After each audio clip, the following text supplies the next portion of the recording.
Imagine standing at the edge of a 30-foot wooden tower with nothing but vines tied to your ankles, the ground far below waiting, your entire community watching as you prepare to leap into adulthood. Or picture yourself alone in the wilderness for weeks, armed only with ancient knowledge passed down through generations, facing the elements to prove you're ready to return as a full member of your society. These aren't dramatic scenes from adventure films, they're real rites of passage that have shaped human lives for centuries, marking one of the most universal yet diverse experiences across our planet. Today, we're embarking on an extraordinary journey through 40 of the most fascinating coming-of-age rituals from cultures around the world. We'll travel from the dense Amazon rainforest to the vast Australian outback, from Scandinavian traditions to African ceremonies, from ancient practices to modern adaptations. Each ritual reveals how different societies answer the fundamental human question: how do we know when a child becomes an adult? These ceremonies aren't just about celebration, they're about transformation, identity, and the deep human need to mark significant life transitions with meaning and purpose. What you're about to discover goes beyond mere curiosity. These rituals teach us about courage, community, and continuity. They show how cultures pass down values, how communities strengthen bonds, and how individuals find their place in the world. As we explore these remarkable traditions, you'll gain insight into what these ancient practices can teach us about our own modern transitions, and perhaps even reflect on what rites of passage might be missing from our contemporary lives. Prepare to be amazed, inspired, and moved by the incredible diversity of human experience as we count down these cultural milestones, each more extraordinary than the last. Our journey begins with a ritual that literally takes participants to new heights. On the lush Pentecost island of Vanuatu, young men demonstrate their readiness for adulthood through one of the world's most breathtaking and dangerous rituals. The Naghol, or land diving ceremony, sees participants constructing massive wooden towers reaching up to 30 meters. That's nearly 100 feet, using only natural materials gathered from the surrounding jungle. These aren't simple structures, they represent months of communal effort and precise engineering knowledge passed down through generations. Each tower is carefully designed with multiple platforms at different heights, allowing divers of various experience levels to participate in this extraordinary test of courage. The preparation itself is a rite of passage. Young men learn to identify the strongest vines, calculate the exact length needed for their body weight, and tie the complex knots that will determine their survival. This knowledge transfer between elders and youth reinforces community bonds and ensures cultural continuity. The vines are chosen specifically for their elasticity and strength, with divers often testing them repeatedly before the actual jump. What makes this ritual particularly fascinating is its dual purpose. It's not merely about personal bravery, but also about ensuring agricultural prosperity. The community believes that a successful dive where the diver's shoulders just brush the ground guarantees a bountiful yam harvest, connecting individual courage directly to community well-being. When the day arrives, the entire village gathers beneath the tower. The atmosphere crackles with anticipation as each diver climbs to their chosen platform. There's a moment of absolute silence before the leap, then the heart-stopping sight of a human body plummeting headfirst toward the earth. Physics takes over as the vine stretches to its limit, snapping taut mere inches from the ground in a display of precise calculation and trust in traditional knowledge. The successful diver untangles himself and rises to cheers, having proven his courage and commitment to his community. This isn't performance for tourists, though adaptations exist for visitors, but a genuine cultural practice that continues to define masculine identity, and spiritual responsibility within these communities. This incredible aerial tradition demonstrates how some cultures equate physical bravery with adult readiness, creating a visceral, unforgettable marker of transition that resonates through every aspect of community life. From the breathtaking aerial leap of Vanuatu's land divers, we now journey to a completely different kind of test, one that unfolds not in a single heart-stopping moment, but over months or even years of personal exploration. In Amish communities across Pennsylvania, Ohio, and Indiana, adolescents experience a rite of passage unlike any other in the modern world, known as Rumspringa.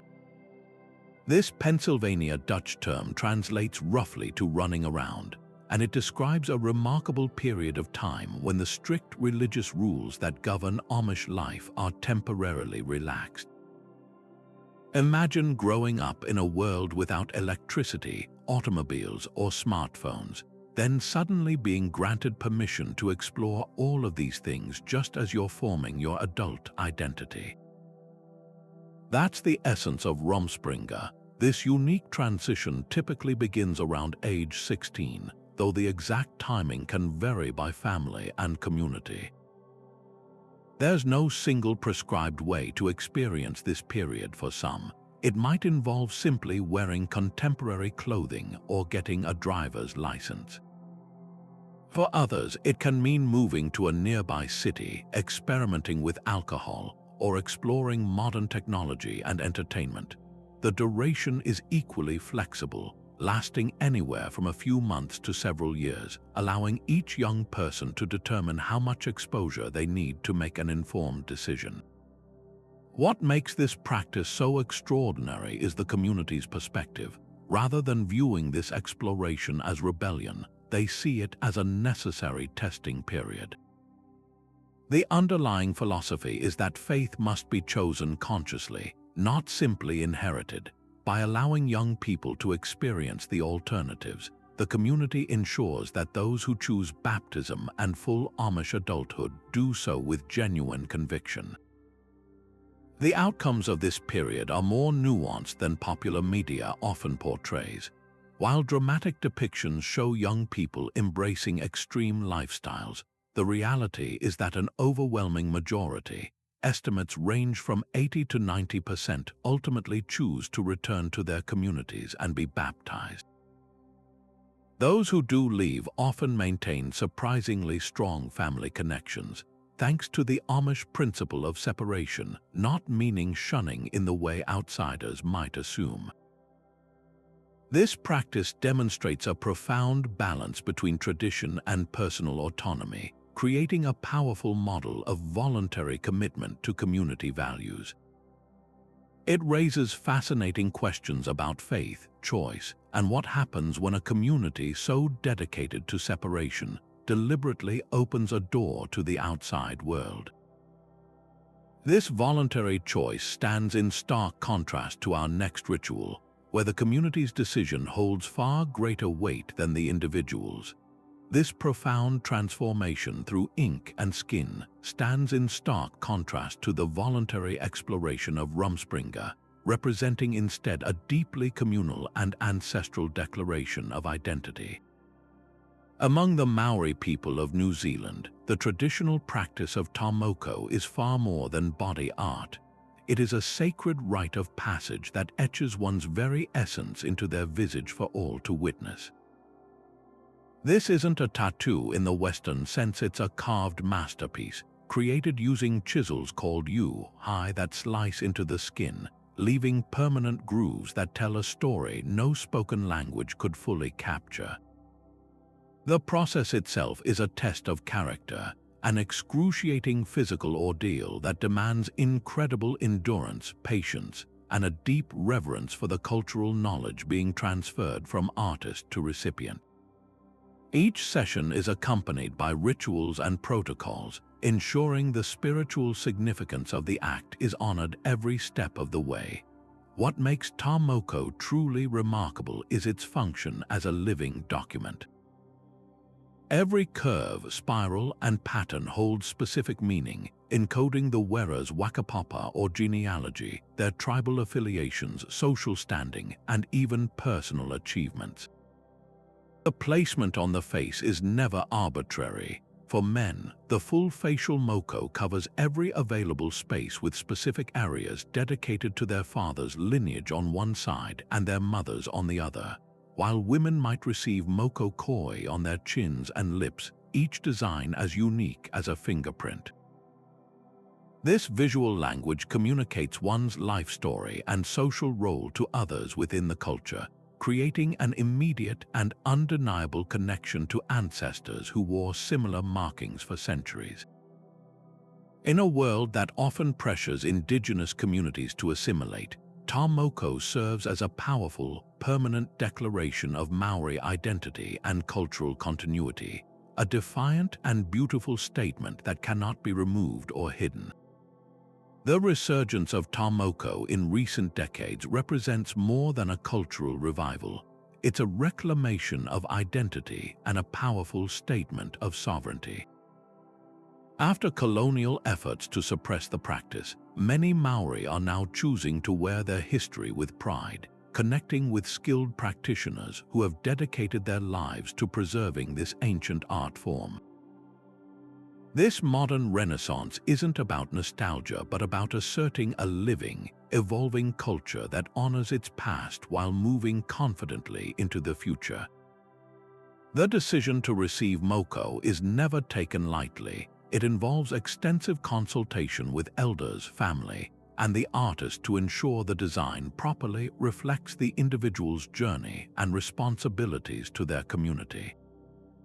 This permanent transformation of the body stands as one of humanity's most profound and visually striking rites of passage, where the physical pain of creation becomes inseparable from the spiritual birth of a fully realized adult within their cultural framework. While the Maori Tā Moko ceremony transforms identity through a visible, communal, and permanent mark, the path to adulthood in many Native American cultures follows a profoundly different inward journey. Across the Great Plains and beyond, tribes including the Lakota, Cheyenne, and Ojibwe have long practiced the vision quest, a rite of passage that strips away all physical comforts to reveal spiritual purpose. This isn't a test of endurance for its own sake, but a sacred pilgrimage into solitude designed to forge a direct connection between the individual and the spiritual world. The quest begins not in the wilderness but months before, under the careful guidance of a medicine man or elder. This preparation is crucial, involving purification through sweat lodge ceremonies, prayer, and fasting, all intended to cleanse the body and focus the mind for the ordeal ahead. The young person learns the sacred songs, the proper ways to offer prayers with tobacco or cloth ties, and how to conduct themselves with the humility and respect required to receive a vision. When the time comes, the community accompanies the seeker to a remote, sacred place, often a high hill or a powerful geological formation believed to be thin to the spirit world. There, they are left completely alone for up to 4 days and nights, with no food, no water, and only the most minimal protection from the elements, perhaps a single blanket. This deliberate vulnerability is the heart of the ritual. By making the body weak, the spirit becomes more open and receptive. In this heightened state of physical deprivation and mental clarity, the seeker prays, sings, and meditates, crying out for a vision that will guide their life path. They might encounter animal spirits, ancestors, or powerful natural forces in their dreams and waking visions, each symbol carrying specific meanings interpreted later with the elder. This is a time of confronting deep-seated fears, battling loneliness, and pushing past profound physical discomfort, all to emerge with a hard-won understanding of one's place within the great web of life. The return marks the final, crucial phase of the transformation. The individual does not simply come back to the village. They are reintegrated into the community with their newfound knowledge. The elder helps them interpret the complex symbolism of their vision, which often reveals their purpose, their unique gifts, and the direction their adult life should take. Frequently, this spiritual rebirth is cemented with the bestowal of a new name, one that reflects the essence of their vision and their newly discovered adult identity. This name becomes a constant reminder of their journey and their responsibilities to both their community and the spiritual world. The vision quest, therefore, creates adults who are not just years older, but spiritually anchored, possessing a profound sense of self that will guide their decisions, their contributions, and their understanding of the world for the rest of their lives. From this intensely personal and solitary encounter with the sacred, we now turn to a ritual that is anything but solitary, a vibrant, communal celebration that transforms a young woman's life in the full view of her entire world. After the profound solitude of the vision quest, the transition to womanhood in Latin American cultures bursts forth in a brilliant explosion of color, music, and communal joy. The Quinceañera is far more than a lavish birthday party. It is a deeply symbolic rite of passage that weaves together threads of faith, family, and cultural heritage into a single, unforgettable day. This celebration, marking a girl's 15th birthday, represents a beautiful synergy of pre-Columbian coming-of-age traditions and the Catholic faith brought by Spanish colonizers, creating a unique ritual that has endured for centuries and now thrives in Latino communities across the globe. The journey to this moment often begins more than a year in advance, a period of preparation that is itself a crucial part of the ritual. The young woman, accompanied by her parents and padrinos or godparents who help sponsor the event, plans every detail with meticulous care. She selects her court of honor, typically 14 damas and chamberlains representing the years of her childhood, plus her main escort, the chambelán d'honneur. Together, they practice intricate waltzes and traditional dances for months. The selection of the dress is a momentous occasion, often a lavish, ball-gown-style garment in white or pastel colors, symbolizing purity and transformation. This extended period of anticipation builds a sense of gravity and excitement, teaching the Quinceañera about commitment, collaboration, and the significance of the transition she is about to undergo. The celebration itself unfolds in two distinct but equally important acts, beginning with a solemn Misa de Acción de Gracias, a Thanksgiving Mass. Here, in the sacred space of the church, the religious heart of the Quinceañera is revealed. The young woman arrives dressed as a princess but participates in the Mass not as a child, but as someone preparing to take on adult responsibilities within her faith community. She may read a passage from Scripture, deliver a speech of gratitude to her parents and God, and receive blessings from the priest. Key symbols are presented during this service. She might be given a tiara reminding her that her true beauty comes from God, a bracelet representing her unbroken bond with faith, and a ring signifying her endless circle of life and love under God's watch. This spiritual foundation ensures the celebration is grounded in something far deeper than mere pageantry. Then comes the reception, a vibrant fiesta where symbolism infuses every moment with meaning. The event often begins with a grand entrance followed by the first waltz with her father, a dance that poignantly symbolizes his acknowledgement of her transformation from a girl into a young woman and the changing nature of their relationship. One of the most iconic moments is the changing of the shoes. Seated in a decorated chair, the Quinceañera has her flat slippers removed by her father and replaced with her first pair of high heels, a physical representation of her step into adulthood. Another powerful tradition is the presentation of the Ultima Muñeca, the last doll, often an elaborate porcelain figure. This gift signifies the end of childhood play and the embracing of more mature responsibilities. In some variations, she may even pass this doll on to a younger sister or cousin, visually enacting the transfer of her childhood to the next generation. The communal aspect of the Quinceañera cannot be overstated. For many families, the financial sacrifice is immense, often requiring years of saving and the collective support of the extended family and community through the padrino system. This investment is never seen as a burden, but as an essential obligation, a public declaration of love and a commitment to preserving cultural identity, especially within diaspora communities where such traditions act as anchors against the tide of assimilation.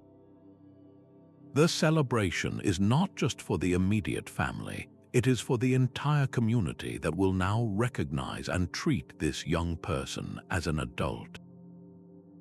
The food, music, and dancing that continue late into the night are a joyous affirmation of life, family, and cultural continuity, creating memories that will sustain the Quinceañera throughout her adult life. This festive celebration of community and family stands in stark contrast to the solitary and severe test of endurance that awaits in our next ritual, deep within the Amazon rainforest. Deep within the lush, emerald expanse of the Brazilian Amazon, the Sateré-Mawé people uphold a rite of passage so intensely painful it defies easy comprehension. This is the bullet ant glove initiation, a ritual where boys willingly subject themselves to agony described by entomologists as the most excruciating insect sting known to humanity.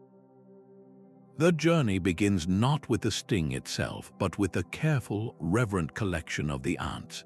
Dozens of Paraponera clavata, each over an inch long, are gathered by the elders, who possess the precise knowledge of where to find them and how to handle them safely. The ants are then submerged in a special herbal sedative, a natural anesthetic that temporarily lulls them into a stupor, allowing for the next crucial phase of the ritual's preparation. While the ants are sedated, the women of the community weave large, mitten-like gloves from fresh, supple leaves, creating a natural vessel for the ordeal to come. With immense care and generations of practiced skill, the dormant ants are woven into these gloves, their stingers meticulously positioned to face inward. Each glove can hold hundreds of these insects, their powerful venomous apparatus primed and waiting for the sedative to wear off. The construction of the glove is a communal act, a physical manifestation of the entire village's participation in this transformative ceremony. It is a sobering sight, a beautiful yet terrifying piece of regalia that represents the threshold between childhood and manhood.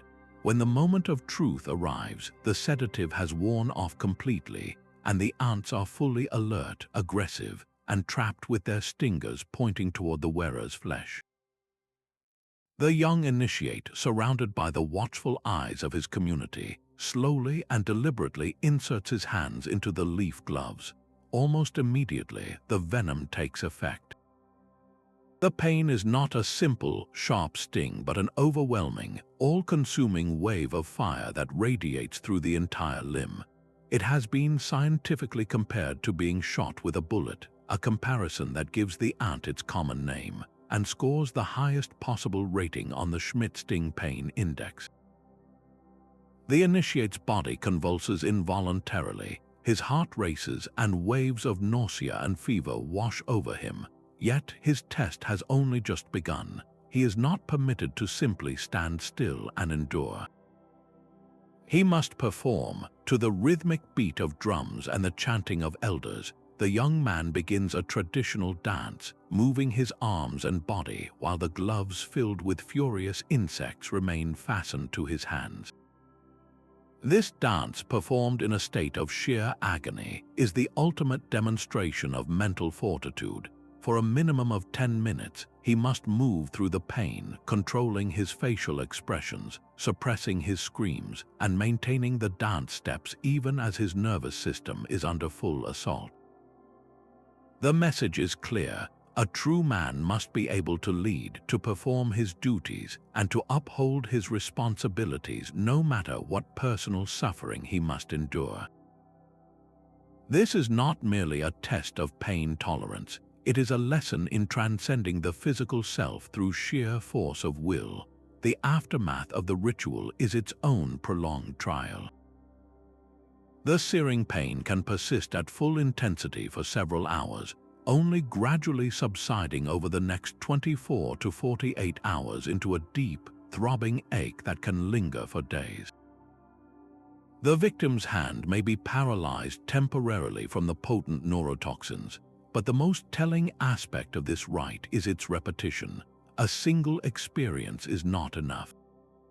To truly complete the initiation and earn the respected status of a warrior and a man, an individual must undergo this excruciating ordeal not once, but 20 times, often spaced months apart over many years. Each repetition is a fresh hell, but with each successful endurance, the young man proves his growing mastery over pain and fear, emerging with a resilience and a mental discipline that prepares him for any hardship life in the challenging rainforest might present. This unparalleled physical trial stands in complete opposition to the deeply internal and spiritual challenge we explore next. From the extreme physical trial of the bullet ant initiation, we shift to a ceremony that challenges the mind and spirit with equal intensity, marking a transition through profound intellectual and spiritual accomplishment. In Jewish communities across the globe, the bar and bat mitzvah stands as a powerful and joyous rite of passage, a celebration that transforms a young person standing within their faith and community. The term itself, bar mitzvah for a boy and bat mitzvah for a girl, translates to son or daughter of the commandment, a title that carries immense weight. This isn't merely a birthday celebration.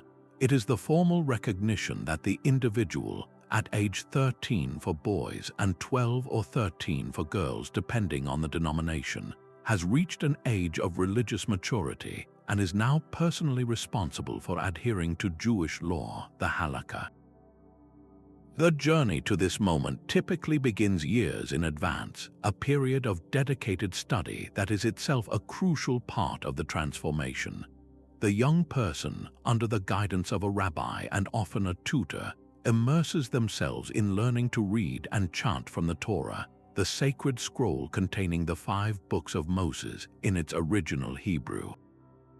This is no small feat, as it involves mastering a foreign alphabet, complex tropes or musical notations for chanting, and the profound meaning behind the ancient words.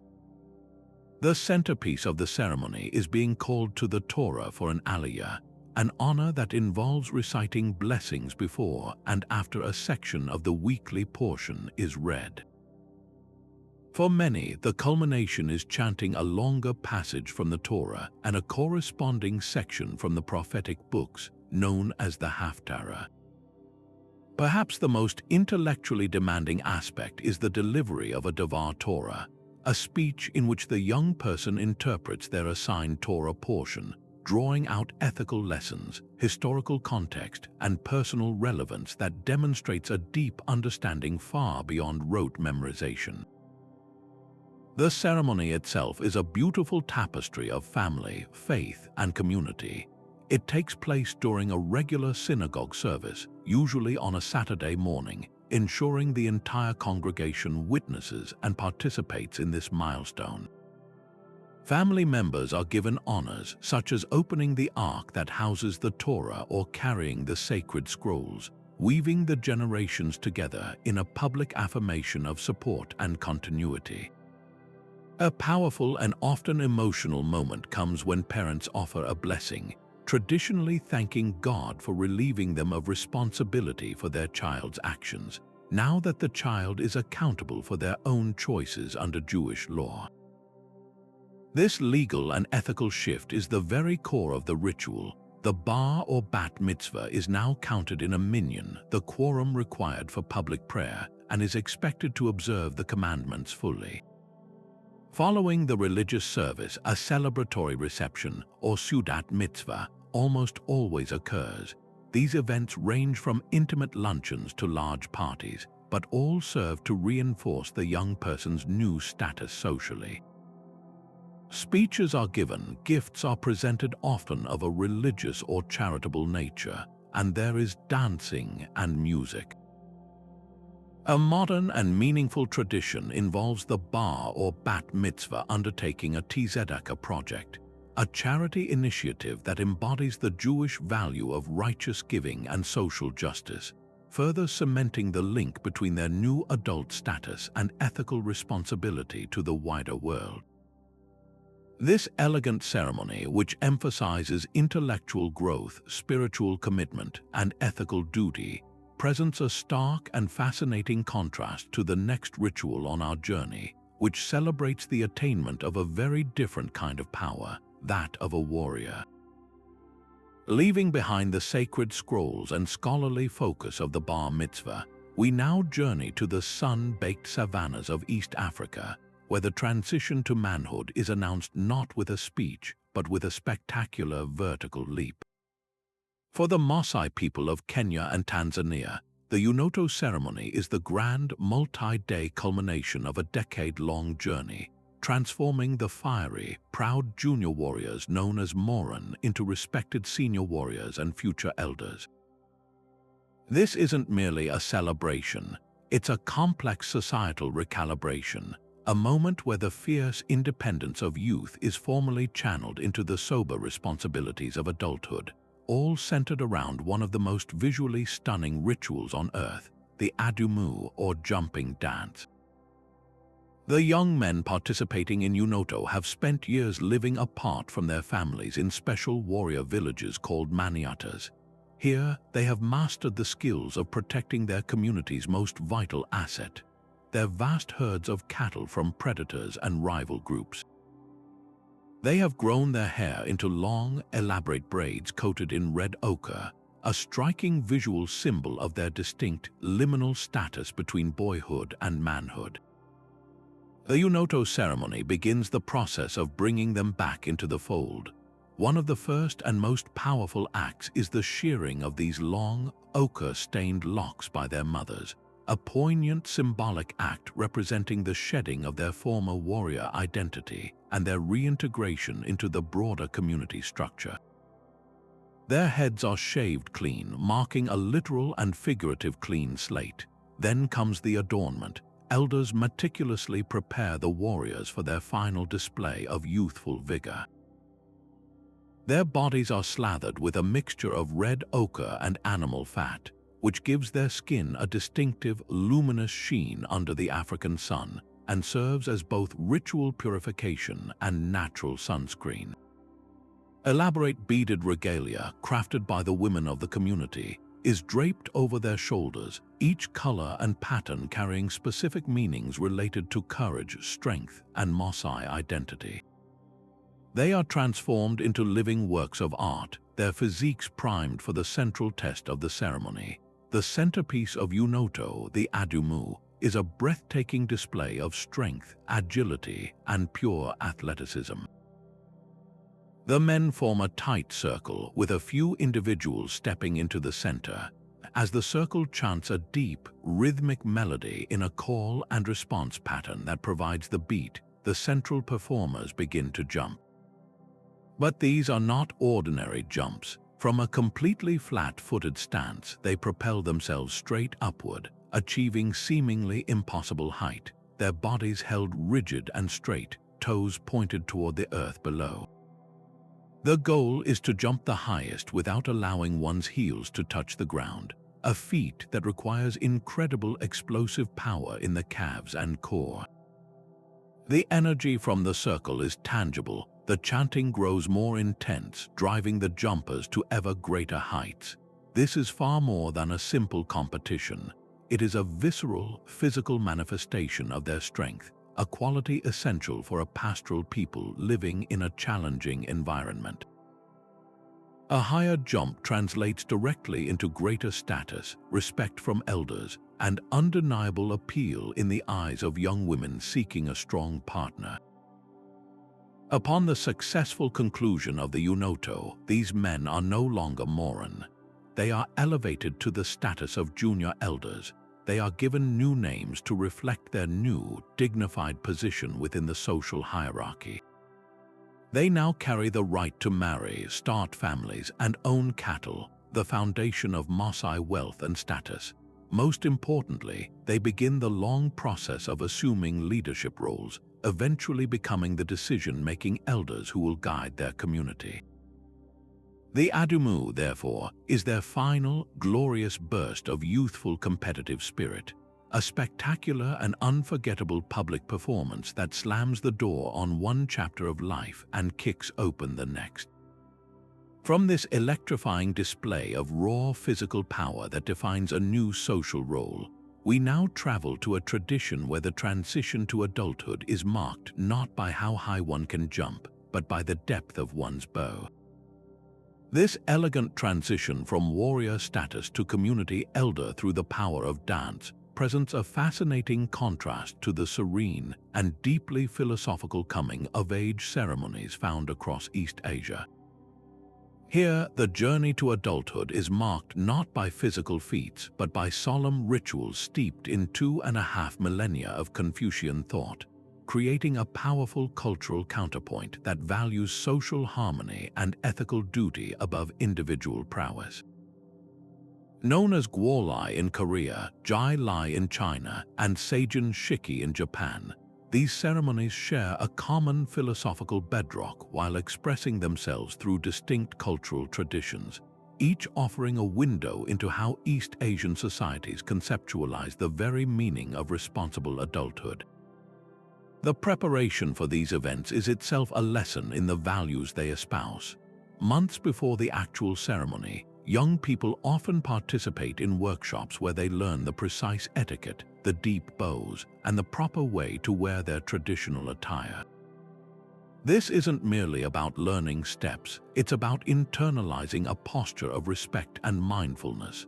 When the day arrives, the visual transformation is breathtaking.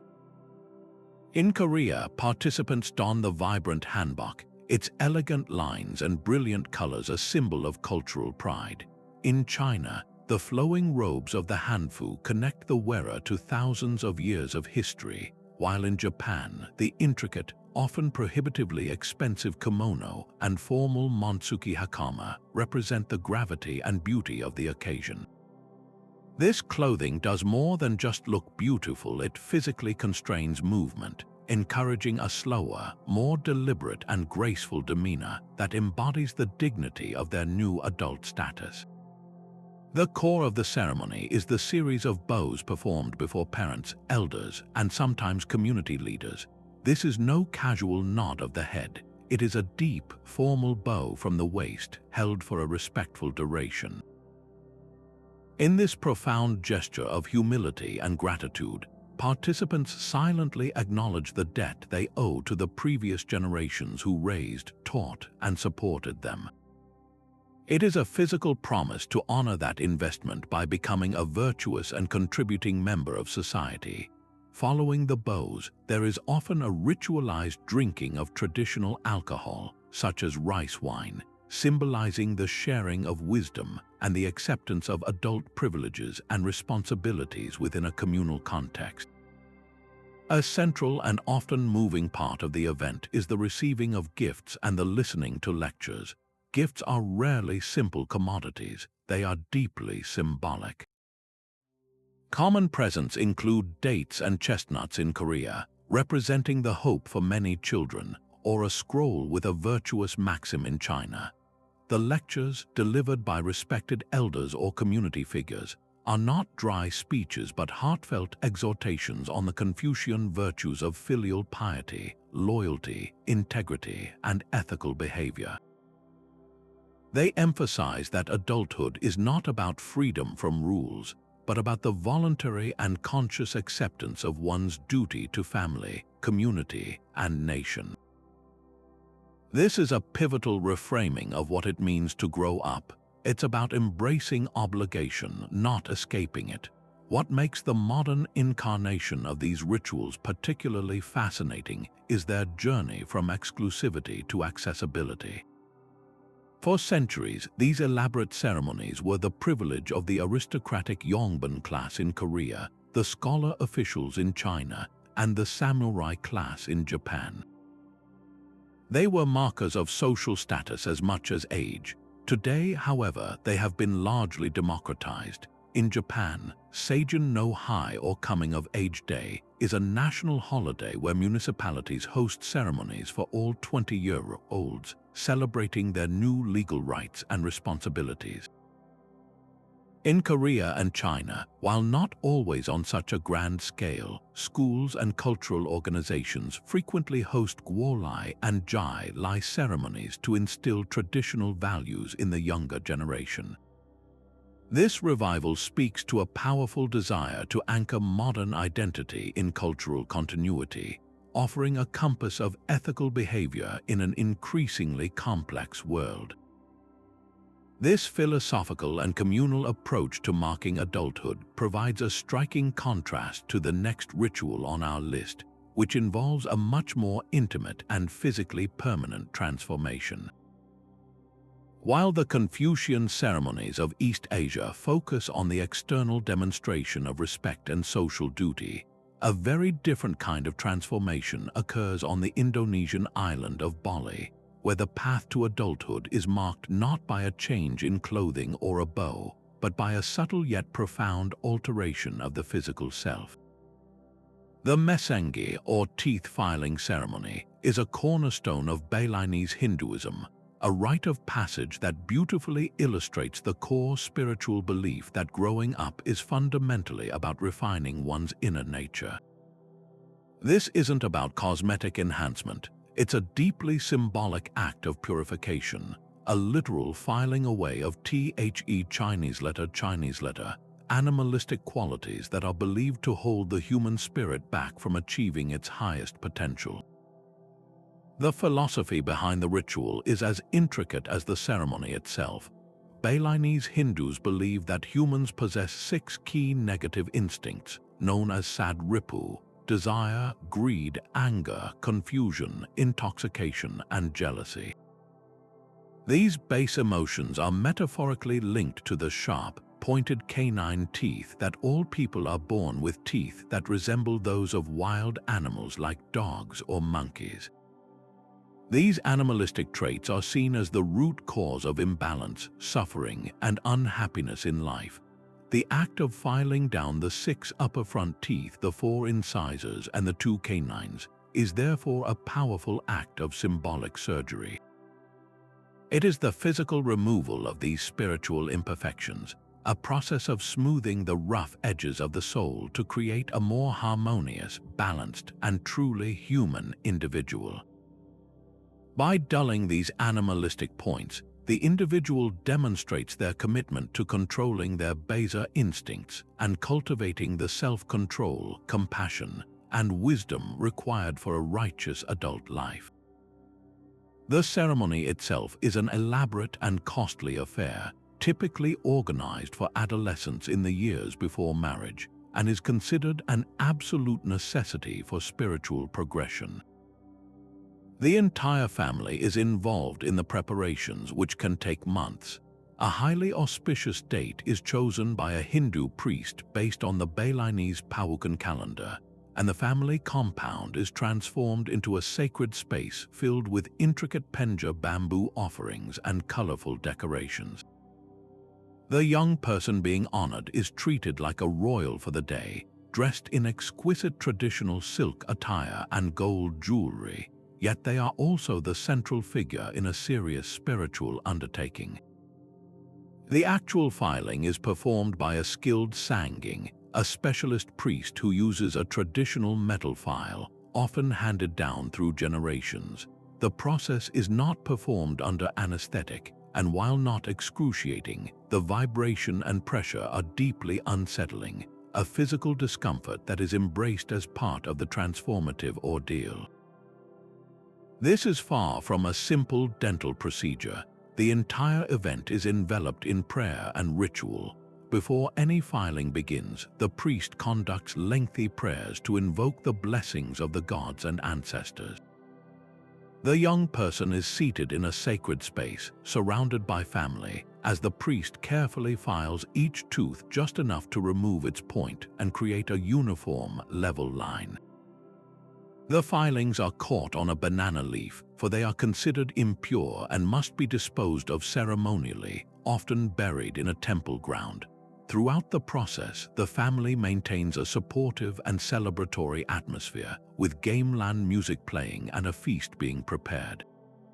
The culmination of the ritual is a series of purification baths with flower-filled water, washing away any remaining spiritual impurities and marking the individual's rebirth into a new, refined state of being.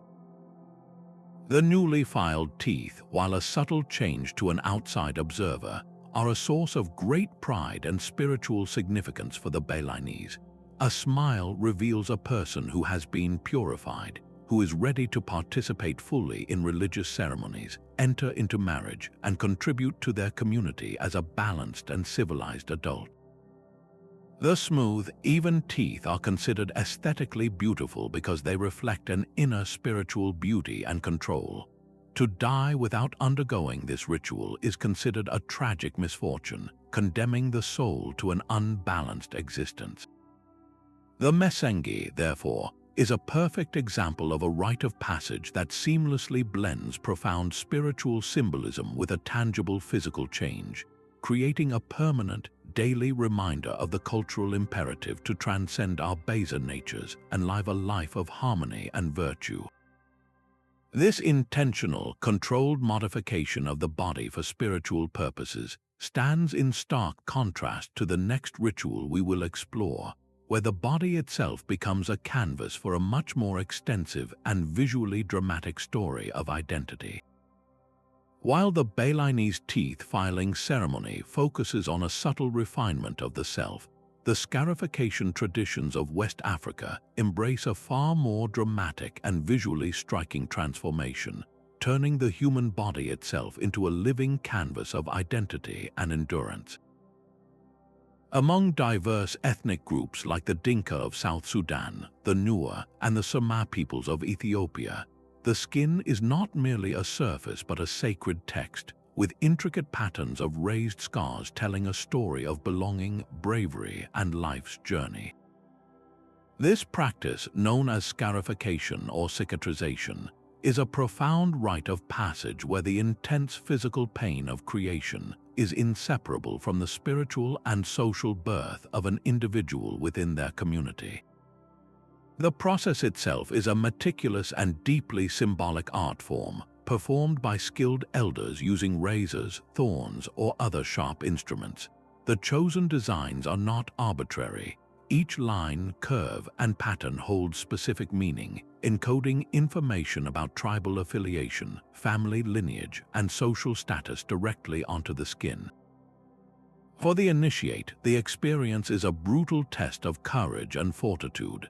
The cuts are deep, and to ensure the scars form the desired raised keloid effect, substances like ash, clay, or even plant-based irritants are rubbed into the open wounds. This not only promotes the distinctive raised scarring but also helps prevent infection. The pain is excruciating and prolonged, often spanning multiple sessions, and the individual must endure it without outward signs of distress. This stoic endurance is a public demonstration of their readiness to handle the hardships and responsibilities of adult life, proving that their inner strength matches their physical maturity. This bodily inscription is not a single event but an ongoing narrative. The initial scars received during adolescence mark the first chapter, signaling the transition from childhood. Later, additional patterns may be added to commemorate marriage, celebrating the creation of a new family unit and the assumption of new roles. Further modifications might celebrate the birth of a first child, a successful hunt, or the attainment of a leadership position within the community. With each significant life event, the story on the skin expands, creating a permanent, public record of a person's growth and achievements. In a world without written birth certificates or resumes, the body becomes its own passport and curriculum vitae, a map of a life lived in accordance with cultural values. In the face of modernization, globalization, and often outside condemnation, many communities fiercely protect this tradition. The patterns are a powerful declaration of cultural identity and resistance to assimilation, a statement that cannot be removed, hidden, or forgotten. For younger generations, choosing to undergo scarification can be a powerful act of reconnecting with their heritage, a permanent commitment to their roots in an increasingly homogenized world. The raised scars are therefore much more than decorative. They are a visceral, tactile connection to ancestors who wore the same marks, a symbol of resilience, and a defiantly beautiful affirmation of a unique cultural identity that has endured for centuries. This tradition of etching identity directly onto the skin represents one of humanity's most permanent and powerful forms of rites of passage. From these dramatic and enduring physical markings, we now journey to a ritual that forges identity not through what is added to the body, but through what is discovered within the self during a solitary trek across vast and ancient landscapes. After the permanent, community-focused transformation of West African scarification, the walkabout of Australian Aboriginal cultures presents a radically different path to adulthood, one of profound solitude, self-reliance, and spiritual communion with the land. This is not a ritual performed before an audience, but a deeply personal pilgrimage into the heart of the continent itself, where an adolescent is stripped of all modern comforts and must rely entirely on the ancient knowledge passed down through generations. The term walkabout, often used in broader Australian culture, doesn't quite capture the depth of the practice, known in many Aboriginal languages as a journey of knowledge or following the songlines. It represents a mandatory period of nomadic travel, typically lasting for months, where a young person transitions to adulthood by literally walking in the footsteps of their creation ancestors, tracing the very routes that shaped the world and their people during the Dreamtime. The preparation for this journey is a lifetime in the making. From early childhood, children are taught the necessary survival skills, the stories of the land, and the sacred protocols for interacting with it. They learn to identify edible plants and grubs, to track animals for hunting, to find water in the most arid landscapes, and to read the stars as a celestial map.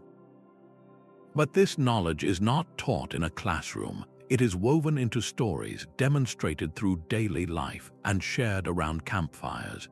When the community elders determine a young person is ready, they are sent out alone, or sometimes in small single-sex groups, with a specific geographical and spiritual destination in mind.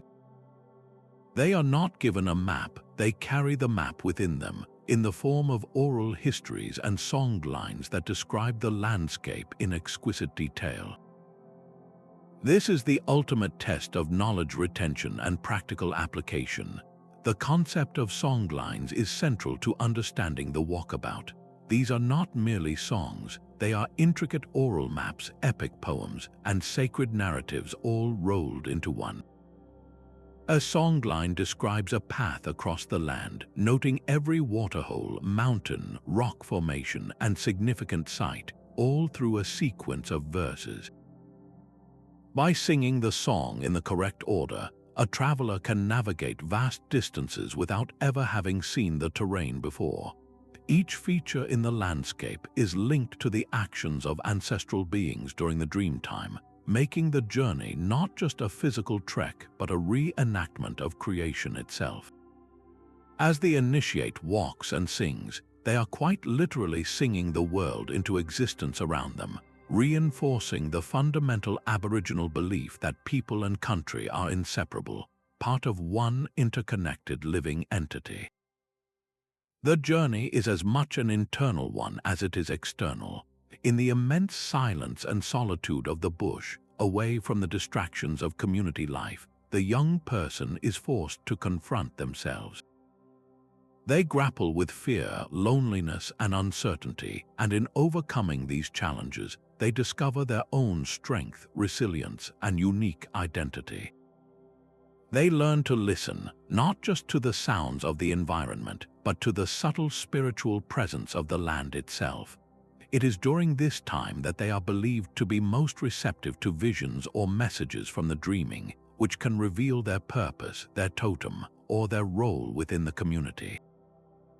This spiritual awakening is a critical component of the process, forging a bond between the individual and their country that will define their responsibilities as an adult for the rest of their life. Upon their successful return, the initiate is not the same person who left. They are welcomed back not with a large party, but with a quiet, deep respect from the elders. They have proven themselves, they have demonstrated that they can survive using traditional means, that they have internalized the sacred knowledge of their culture, and that they have connected spiritually with their ancestral homeland. They return with a matured understanding of their place within the complex web of kinship that binds all people, animals, plants, and the land itself. This profound, solitary journey through some of the world's most challenging terrain creates adults who are deeply grounded, ecologically literate, and spiritually aware, carrying forward a tradition of sustainable living and cultural continuity that stretches back tens of thousands of years. This intense, personal communion with the natural world stands in stark contrast to the next ritual we will explore, which is perhaps one of the most social, public, and meticulously choreographed rites of passage in the Western world. From the solitary, introspective journey of the Australian Walkabout, we are transported to a world of glittering chandeliers, rustling silk, and meticulously choreographed social ritual. The Debutante ball represents a rite of passage that is almost the polar opposite in its execution, profoundly public, deeply social, and rigidly structured by the codes of high society. Originating in the royal courts of 18th century Europe, this tradition was designed with a very specific purpose: to formally introduce young women from aristocratic and upper-class families to polite society, signaling their transition from the schoolroom into the marriage market. This was never a private family affair. It was a strategic social performance, a carefully staged production where a daughter's debut was a family's investment in their future social standing and economic alliances. The actual ball is merely the culmination of a much longer and more intensive process of preparation. For months, sometimes even years beforehand, the young Debs undergo a rigorous curriculum of social grooming.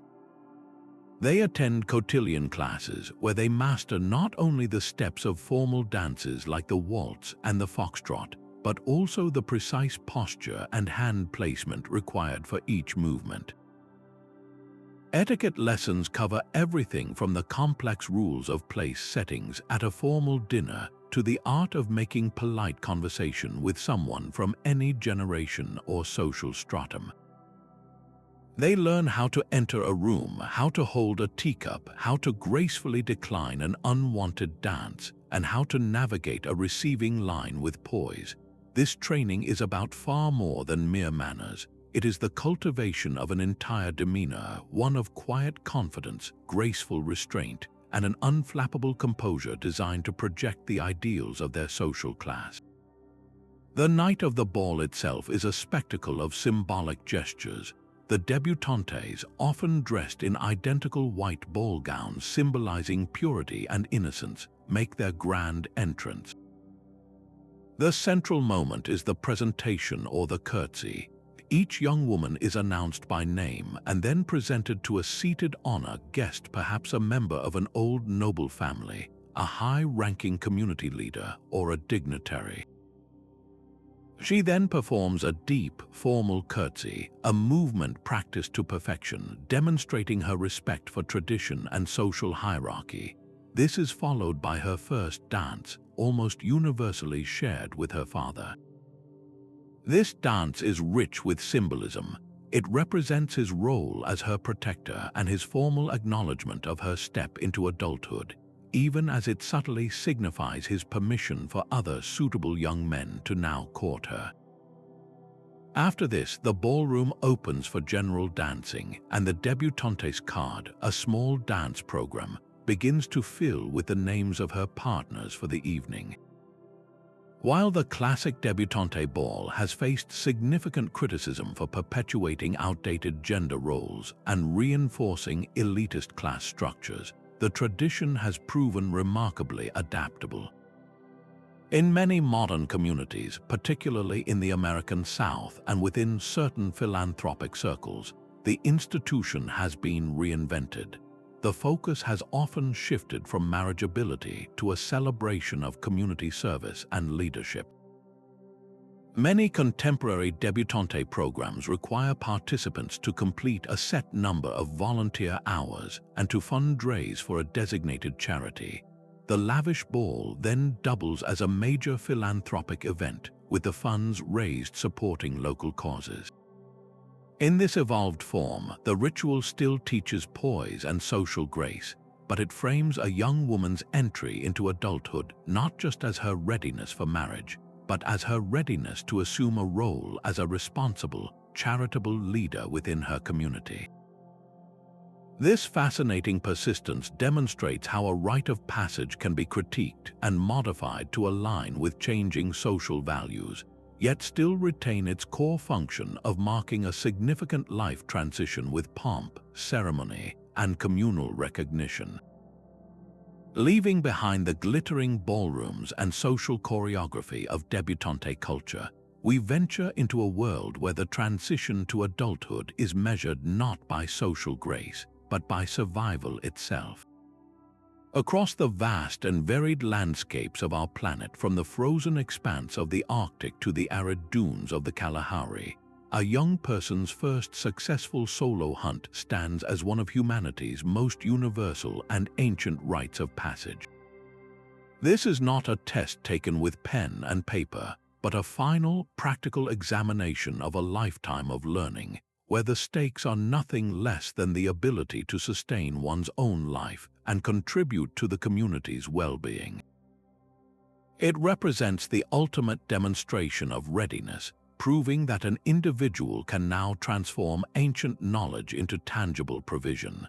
The journey to this moment begins not in adolescence, but in early childhood, unfolding as a gradual and immersive apprenticeship. A young Inuit boy might spend years observing his father or grandfather on the ice, learning to read the subtle signs of a seal's breathing hole, to sense the dangerous shifts in sea ice, and to handle a harpoon with reverent precision. Similarly, a young San girl in southern Africa follows her mother on gathering trips, her sharp eyes learning to distinguish hundreds of plant species, to identify the faintest tracks of a kudu in the dust, and to understand the complex social behaviors of the animals they both respect and rely upon. This knowledge transfer is seamless and constant, woven into the fabric of daily life through stories, demonstrations, and the careful handing down of tools. The child progresses from observer to helper, perhaps first tasked with carrying equipment, then with tracking a wounded animal, and finally with crafting their own bow, spear, or snare under a watchful, guiding eye. This long preparation is as much about cultivating a mindset as it is about building skill, a deep respect for the animal spirit, an understanding of ecological balance, and the sober realization that a single mistake can mean hunger or worse for the entire family. When the community's elders and the young person's mentor finally deem them ready, the first solo hunt commences. This is a profoundly solitary endeavor, a final and definitive break from the world of childhood. The individual ventures out alone, armed with the tools they have made and the knowledge they have inherited. There is no safety net, no supervising adult to intervene. The silence of the tundra, the desert, or the forest becomes their only companion. In this silence, every skill is put to the test: the patience to wait for hours in freezing temperatures, the stealth to approach an alert animal undetected, the accuracy to make a clean and ethical kill. The moment of success is not met with a cheer, but with a solemn and deeply spiritual responsibility. Across these diverse cultures, the immediate aftermath of the hunt follows a sacred protocol. The hunter must offer thanks and apologies to the animal spirit, often through specific prayers or rituals, acknowledging the sacrifice that will now allow their own people to live. The butchering is done with precise, traditional techniques to honor the animal and ensure no part is wasted. The return to the community is a moment of powerful transformation. The young hunter carries not just meat, but proof of their competence and their new role as a provider. The distribution of this first kill is itself a ritual, meticulously following cultural rules that prioritize elders, children, and other families, reinforcing the core value of community over individual gain. This act of sharing is the final, undeniable proof of adulthood. It is often followed by a celebration where the community formally acknowledges the individual's new status. They might be given their official adult name, often inspired by the hunt or the animal itself, and receive a set of their own high-quality hunting tools. From this moment on, they are no longer a child in training but a full member of the community, a hunter, a provider, and a vital link in the chain of knowledge that has sustained their culture for millennia. This profound connection between human survival and respectful interaction with the natural world offers a stark and beautiful contrast to the next ritual on our journey, which trades the hunter's solitary pursuit for the coordinated labor of the field. Where the first hunt tests an individual's solitary skill and courage, the survival of entire communities across Southeast Asia has long depended on a different kind of mastery, the collective, synchronized art of rice cultivation. Here, the transition to adulthood is not marked by a single dramatic act, but through participation in the elaborate and sacred rice planting ceremonies that lie at the very heart of cultural and physical sustenance. In the lush paddies of Thailand, Indonesia, the Philippines, and Bali, adolescents demonstrate their readiness not by taking a life, but by learning to nurture it on a massive scale, proving their understanding of the intricate dance between human labor, water, and earth that ensures the community's continued existence. The ceremony is far more than agricultural training. It is a profound spiritual undertaking that begins not in the field, but at the temple or family shrine. The entire process is enveloped in reverence for Dewi Sri, the rice goddess revered across much of Southeast Asia, or other local agricultural spirits believed to inhabit the seeds, the soil, and the water. Before a single seedling is touched, elders lead prayers and make elaborate offerings of flowers, fruit, and cooked rice, seeking permission and blessing from these divine entities for a bountiful harvest. This spiritual foundation is crucial. It frames the back-breaking work to come not as mere toil, but as a sacred partnership with the natural world. The young participants observe and learn these rituals, understanding that their future success as farmers depends as much on spiritual harmony as on technical skill.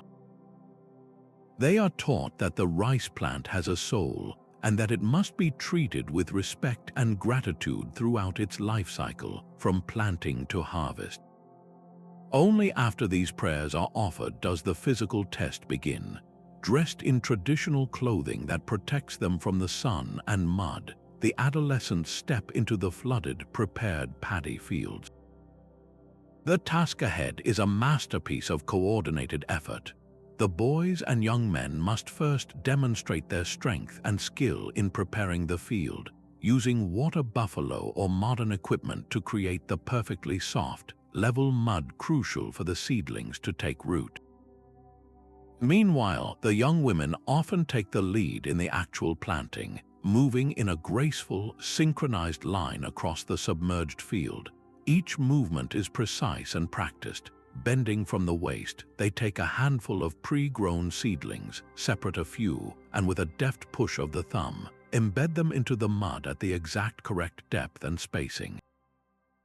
This is not random activity. It is a centuries-old technique designed to maximize yield, allow for proper weeding, and ensure every plant has access to nutrients and sunlight. Elders watch closely, correcting posture and technique, knowing that a poorly planted field will mean a lean season for everyone. The true test, however, is one of endurance and mindset. Under the blazing tropical sun, bent over for hours in waist-deep water with leeches and insects, the physical discomfort is immense. The ceremony becomes a trial of mental fortitude, a lesson in the patience, persistence, and communal spirit required for this way of life. They learn to work as a single organism, their rhythm creating a living tapestry of green across the brown water. The complex irrigation systems that feed the terraced paddies are also part of their education. They must learn to manage water flow, repair small dams and channels, and understand the delicate balance of too much and too little water.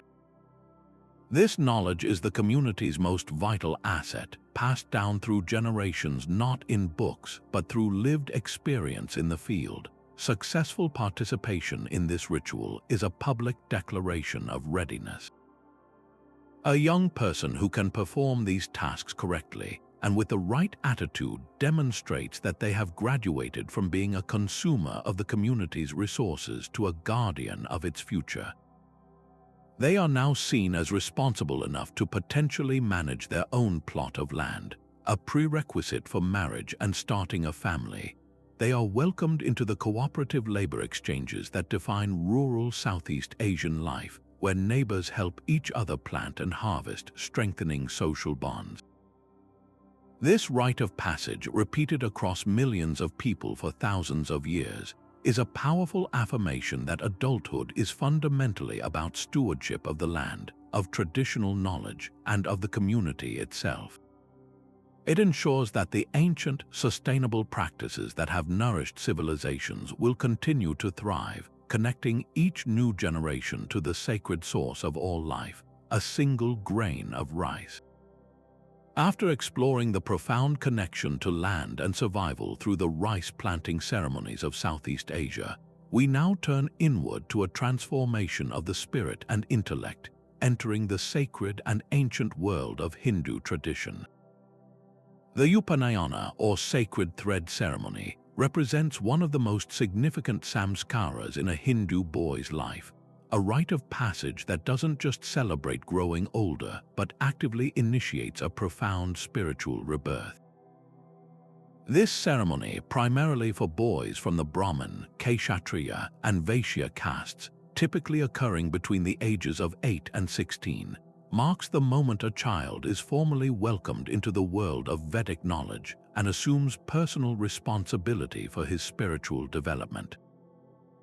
It is a beautiful and complex ritual that symbolically severs the physical connection to his biological parents and establishes a new, divine connection to a spiritual teacher and the vast universe of sacred wisdom. The preparation for the Upanayana is itself a series of smaller rituals, each designed to purify and prepare the initiate for his new role. The ceremony often begins with a ritual haircut, where the boy's head is shaved clean, leaving only a small tuft of hair known as the shika. This act is rich with symbolism. It represents the shedding of vanity and ego, a clean slate upon which divine knowledge can be written. He is then bathed in a purification ceremony, often with waters infused with herbs and prayers, cleansing him not just physically but spiritually for the sacred events to come. Following this, he is dressed in new, traditional clothing, often simple, unstitched robes of silk or cotton, signifying his transition away from ordinary life and his readiness to embrace a life of simplicity and devotion focused on learning. The entire atmosphere is charged with a sense of gravity and anticipation, as family and community gather to witness this pivotal moment of transformation. The heart of the ceremony is the investiture of the Yajna-Pavita, the sacred thread. This is not a simple piece of string.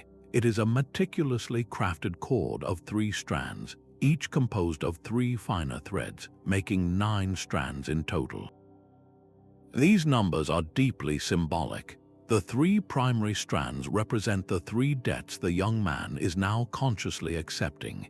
His debt to the gods, which he repays through prayer and ritual. His debt to his ancestors and teachers, repaid through respect and the preservation of knowledge. And his debt to humanity, repaid through charity and good works.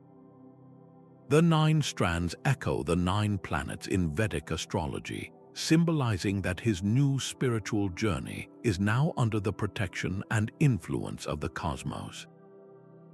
Tied in a specific knot over the left shoulder and across the chest to rest on the right hip, the thread is a constant, tactile reminder of these lifelong obligations that now define his path.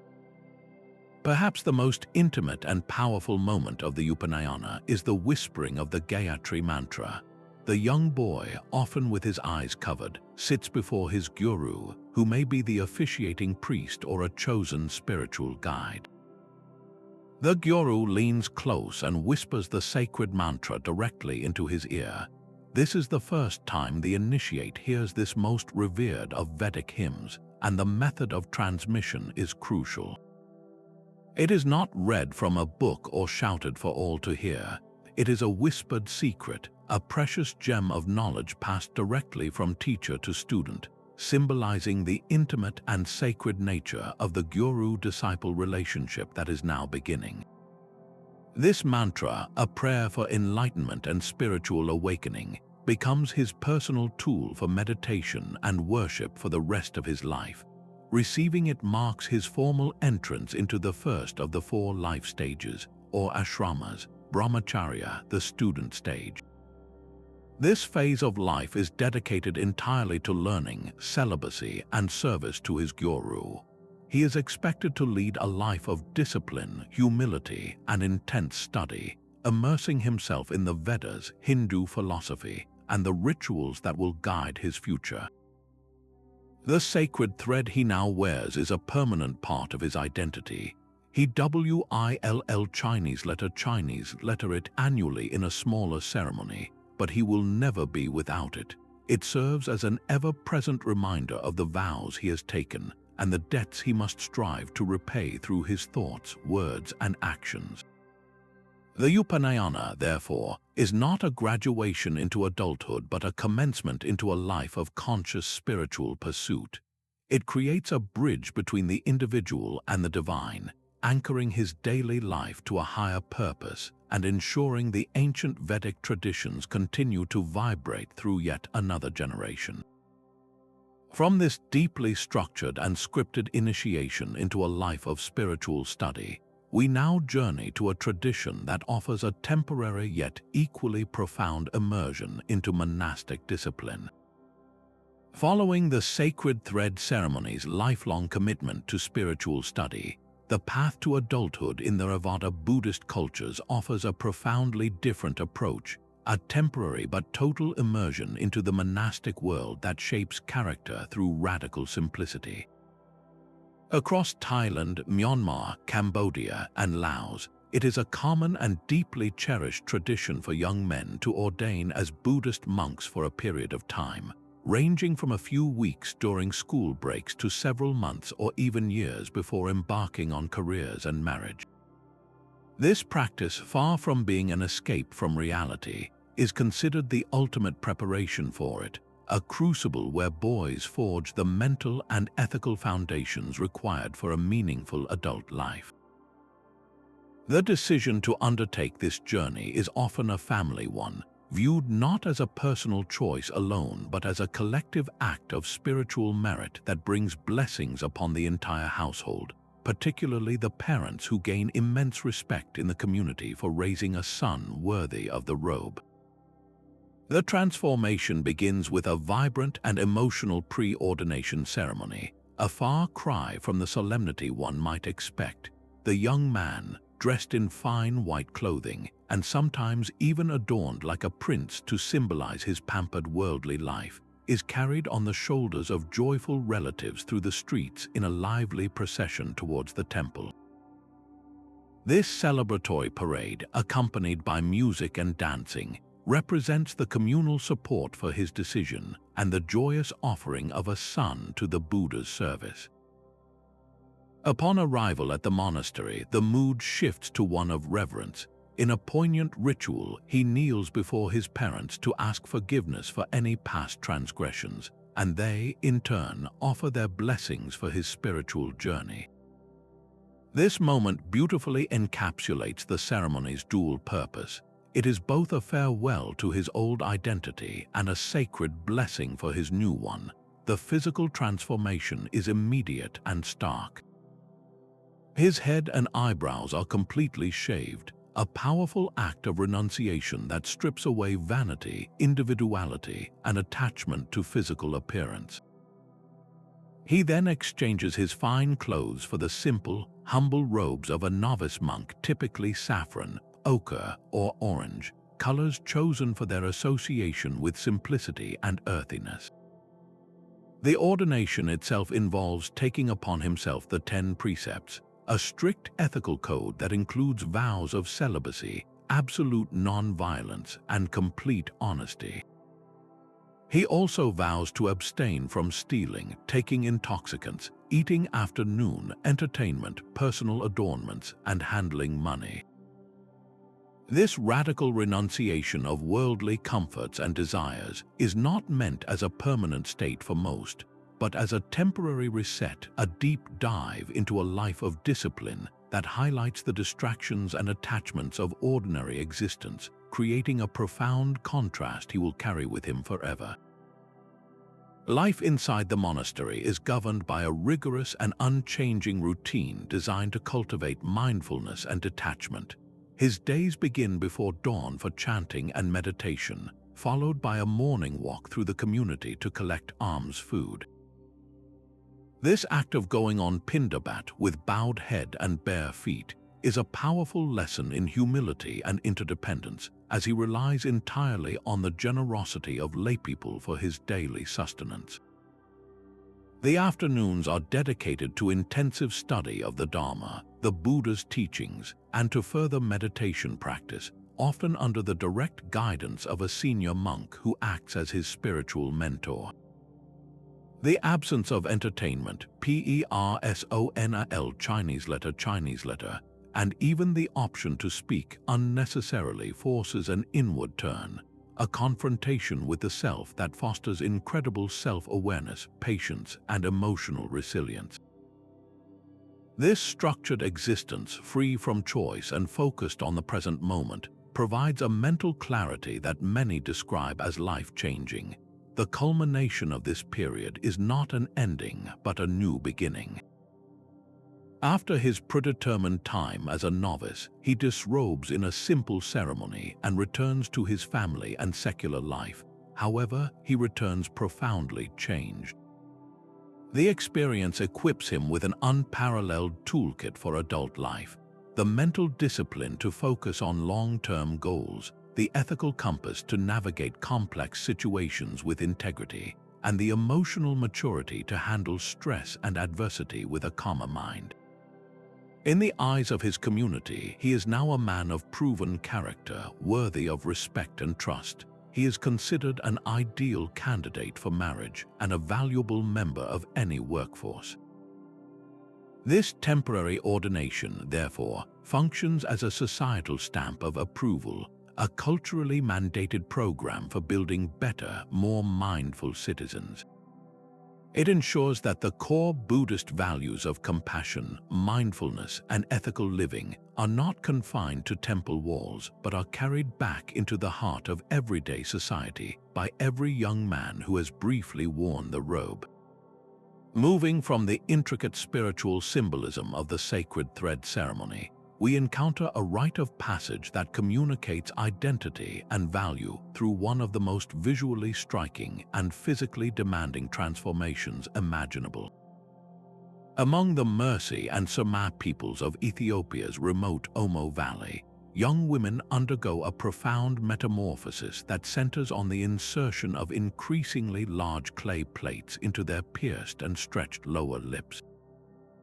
This practice, often misunderstood by outsiders as mere exotic ornamentation, is in fact a complex cultural text written on the flesh, encoding messages about beauty, social standing, and economic viability within these pastoralist communities.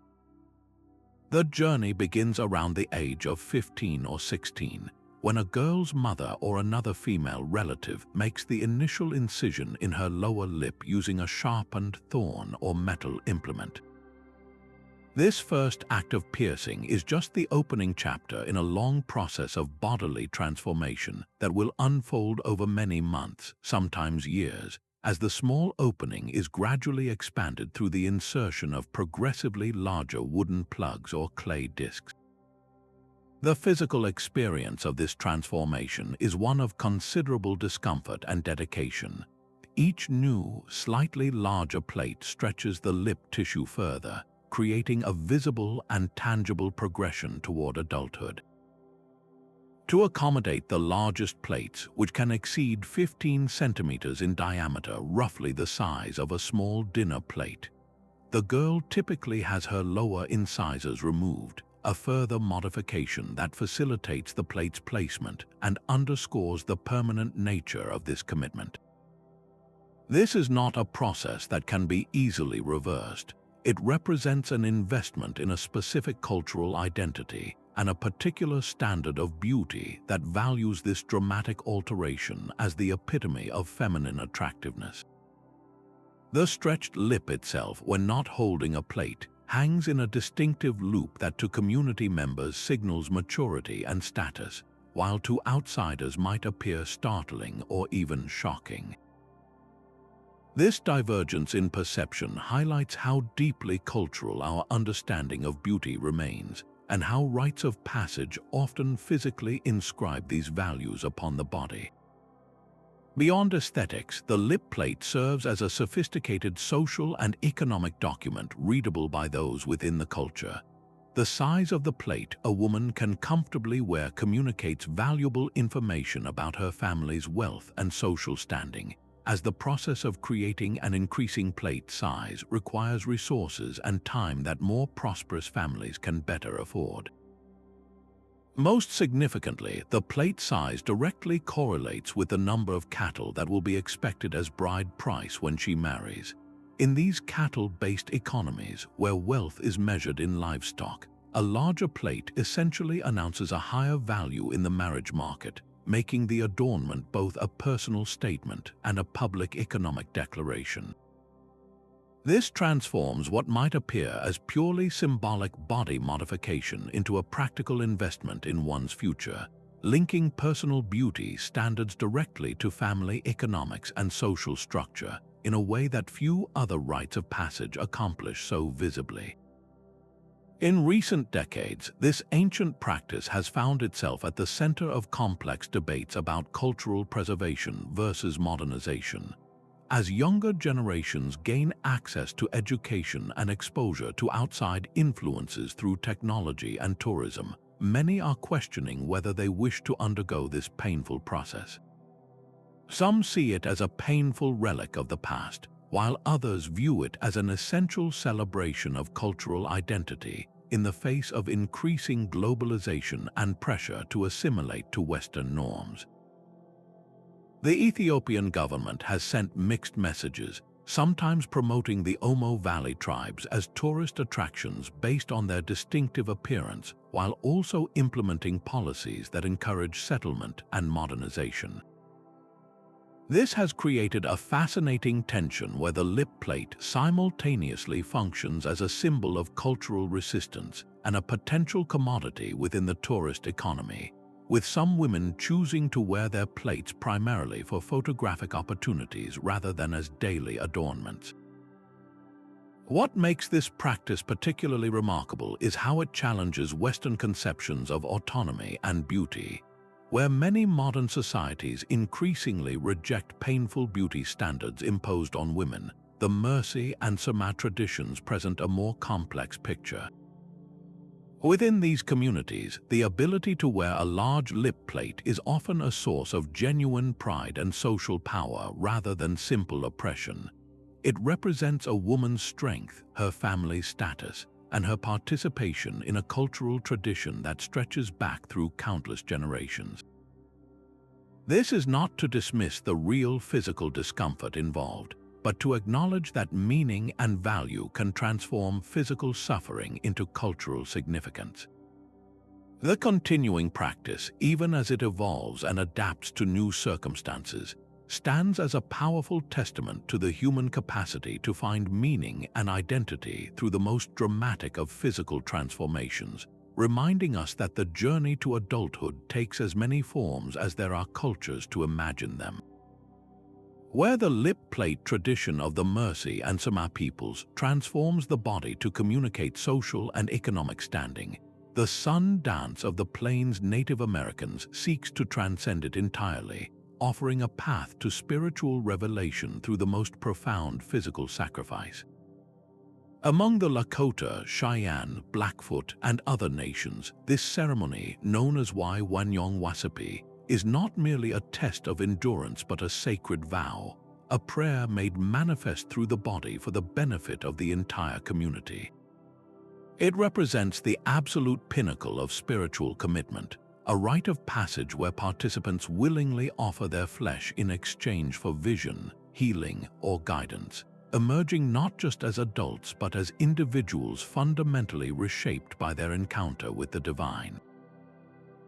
The entire ceremony is a complex and meticulously orchestrated event that can take over a year to plan, beginning with the selection of a sacred leader who has received a vision to sponsor the dance and who will guide the participants through their arduous preparation.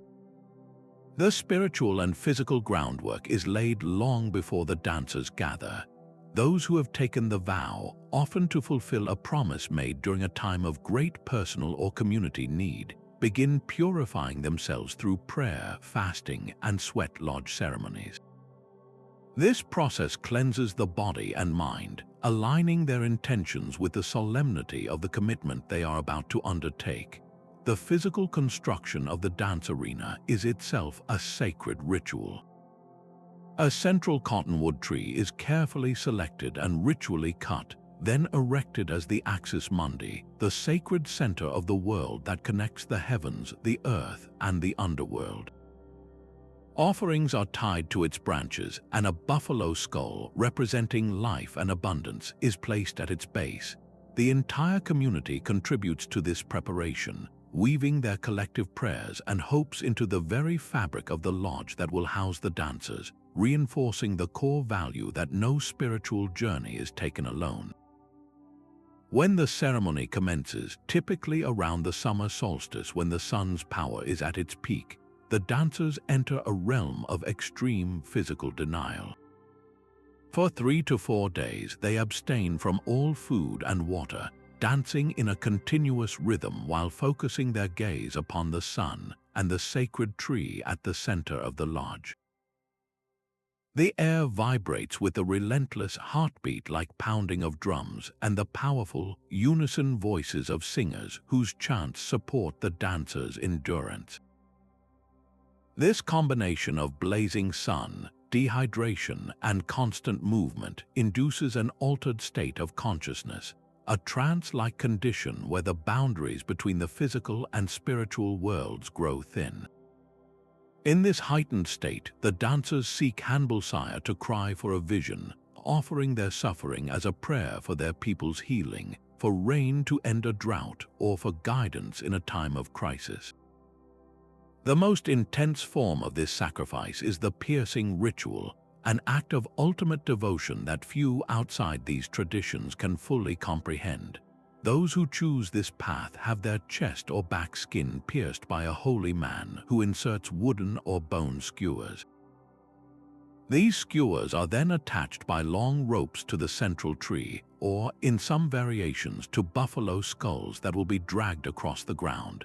The dancer then leans back against these tethers, straining and pulling until the skin tears free. This is not an act of self-destruction, but one of profound sacrifice and liberation. The intense pain is embraced as a conduit to the spiritual realm, a way to break through the illusions of the physical self and achieve a state of pure connection. The moment of breaking free is not a failure, but a successful completion of the vow, a symbolic release from earthly attachments, and a powerful demonstration that spiritual strength can overcome physical limitation.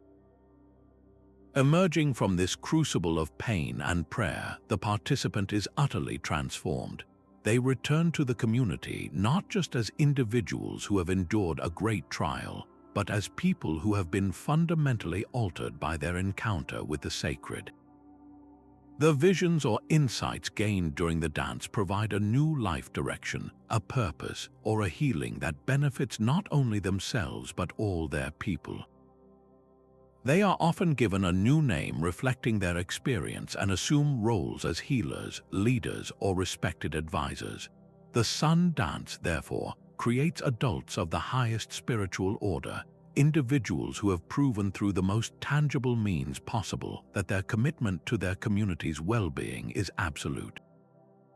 It is a breathtaking testament to the human capacity to seek meaning through sacrifice, forging a profound identity rooted in the belief that true adulthood is measured by one's willingness to suffer for something greater than oneself.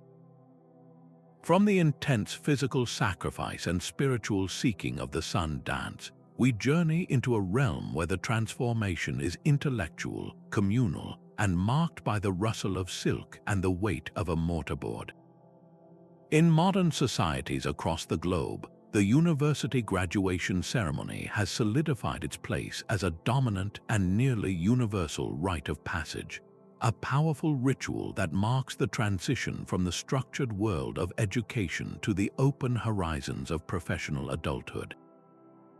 This ceremony is a fascinating tapestry woven from threads of medieval European tradition, contemporary achievement, and profound personal symbolism, creating a formal and public recognition of a journey that has consumed years of dedicated study, personal growth, and intellectual struggle. The visual spectacle of the event is itself a language of accomplishment and history. The academic regalia worn by every participant is far from a simple uniform. It is a complex system of symbols dating back centuries. The cap or mortarboard is said to resemble the shape of a book, a nod to the scholarly pursuit it represents, while the act of moving its tassel from the right side to the left upon degree conferral is a universally recognized signal of a completed transition. The flowing gowns, often black, provide a canvas for the vibrant colors of the hood linings, which act as a visual resume.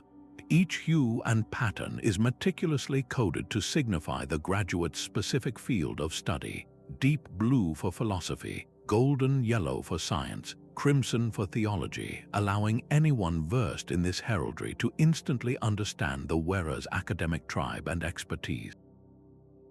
The procession of faculty and students, often accompanied by the solemn music of elders, pomp and circumstance, or similar academic marches, creates a sense of gravitas and timeless tradition, connecting the individual graduate to a vast, centuries-old continuum of scholars who have walked similar paths.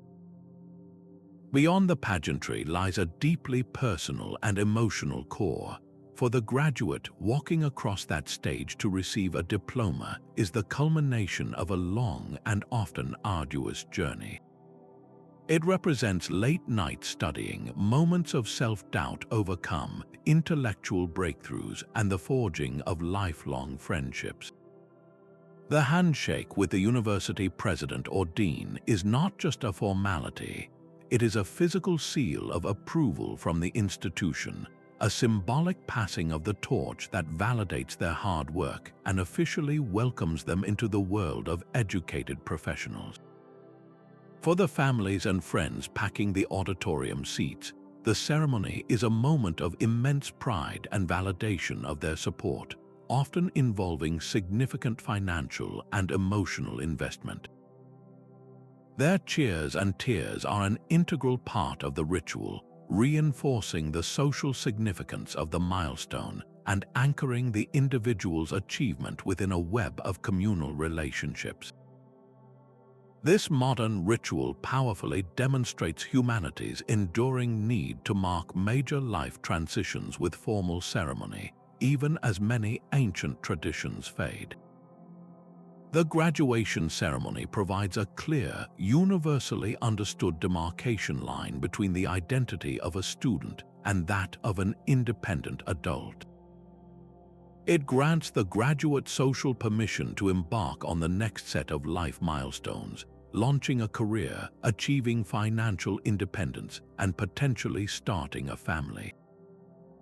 The collective cap toss at the ceremony's end is a perfect metaphor for this transition, a synchronized, joyful release of the past and an optimistic launch into an unknown but promising future.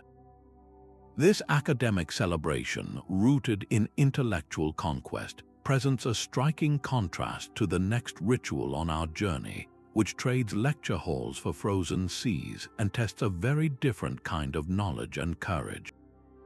Leaving behind the academic regalia and formal procession of graduation ceremonies, we plunge into a world where the test of adulthood is not written on parchment, but felt in the very marrow of one's bones. For the Inuit and other indigenous peoples of the Arctic, the polar bear swim is a profound rite of passage that connects adolescents to their environment and ancestry in the most visceral way imaginable. This is not a casual dip or a dare among friends. It is a ceremonial act of endurance, a deliberate and often public immersion into the frigid waters that both sustain and threaten their communities. The practice, which occurs in various forms across the circumpolar north from Greenland to Alaska, is a powerful physical and spiritual declaration of readiness to face the immense challenges of Arctic life. The timing is often significant, frequently aligned with the turning of the seasons, perhaps the first breakup of spring ice or the ominous freeze of autumn, moments when the relationship between the people and the sea undergoes a dramatic and dangerous shift. The preparation for this trial is as much a part of the ritual as the plunge itself. From a young age, children are taught to develop a resilience to the cold through gradual and constant exposure. They might play outside in lighter clothing for longer periods, learn breathing techniques to control the body's shock response, and listen to elders recount stories of hunters who survived accidental falls through the ice, their salvation owed to mental calm and controlled breathing. This mental conditioning is paramount. The plunge is not about recklessness, but about mastering the body's instinctive panic. The moment of entry is a physiological shock of the highest order. The heart hammers, the breath is seized in the chest, and the skin screams in protest as it meets water that is often at or below freezing. The body's fight or flight response is triggered in its purest form, and the initiate's task is to override it, to stay present, to breathe through the agony, and to prove they can withstand the Arctic's most immediate and brutal truth. Elders are the guardians of this tradition, overseeing the event with a watchful and knowing eye. They offer not just encouragement but crucial guidance on safety, timing, and technique. Their presence creates a tangible link to the countless generations who have performed this same ritual, reinforcing the idea that the swimmer is not alone but is part of a long lineage of resilient people. The successful emergence from the water is met not with boisterous cheers, but with a deep, respectful acknowledgement. The shivering participant is quickly wrapped in warm furs and given hot drinks, their physical discomfort soothed by the profound sense of accomplishment and communal acceptance. They have done more than get cold. They have demonstrated the specific type of courage their environment demands, the courage to confront a direct threat with calmness and control. This embodies the essential Arctic virtue of Isuma, reason, wisdom prevailing over Iringu, fear. Ultimately, this ritual is a lesson in deep respect for the ocean. The Arctic waters are the source of life, providing food like seal, whale, and fish, but they are also a relentless and unforgiving force. By voluntarily entering this element at its most hostile, young people learn a respect that is born of direct experience, not just hearsay. They understand viscerally the power of the environment they will depend on for their survival as hunters, fishers, and providers. The polar bear swim is a microcosm of Arctic life itself, a constant negotiation with extreme conditions where survival hinges on preparation, mental fortitude, and a humble respect for the natural world. It forges adults who are not just physically tough, but emotionally grounded and spiritually connected to the frozen sea that defines their homeland. This breathtaking act of endurance in one of the planet's most extreme environments stands in vivid opposition to the next ritual on our journey, which trades the shocking embrace of ice water for the terrifying trial of walking on fire. From the shocking, elemental challenge of the Arctic plunge, we now turn to a test that seems to defy the very laws of nature itself, walking barefoot across a bed of glowing embers. This astonishing practice, found in cultures as diverse as the Hindu communities of India and Singapore, the indigenous groups of Fiji, and even in certain villages in Greece and Spain, serves as a powerful rite of passage where faith and mind are called upon to triumph over one of humanity's most primal fears. The firewalk is not a stunt. It is a sacred ceremony, a deliberate confrontation with a fundamental element to prove one's spiritual readiness and purity as they cross the threshold into a new stage of life. The preparation for this extraordinary act is as crucial as the walk itself, often involving days or even weeks of intense spiritual and mental conditioning. Participants engage in fasting, prayer, and meditation under the guidance of a religious leader or master, purifying their bodies and focusing their minds to achieve a state of heightened concentration and detachment. This process is designed to align their intentions with divine will, creating a shield of spiritual protection that they believe will allow them to pass over the coals unharmed. The scientific community offers a fascinating counterpoint to this spiritual explanation, pointing to the Leidenfrost effect. This principle suggests that moisture on the feet, whether from sweat or a damp environment, vaporizes upon contact with the extreme heat, creating a brief protective layer of steam that insulates the skin for the fraction of a second it takes to take a step. The specific type of wood used, often well-burned embers that transfer heat less efficiently than a flaming fire, and the critical factor of brief, confident contact time are also cited as reasons why burns can be avoided. Yet, for the participants, these physical explanations are secondary to the profound psychological and spiritual journey they undertake. In Hindu traditions, particularly those dedicated to the goddess Draupadi or during the Thamithi festival, the firewalk is the culmination of a long period of devotion. It is a public demonstration of faith and a way to earn spiritual merit, often in fulfillment of a vow made during a time of great personal or family need. The successful completer is not just someone who didn't get burned. They are a person who has visibly conquered fear through faith, earning immense respect and recognition within their community. The psychological impact of this achievement cannot be overstated. To willingly step onto a path of glowing coals requires a monumental act of will, a silencing of the instinctual panic that screams for retreat.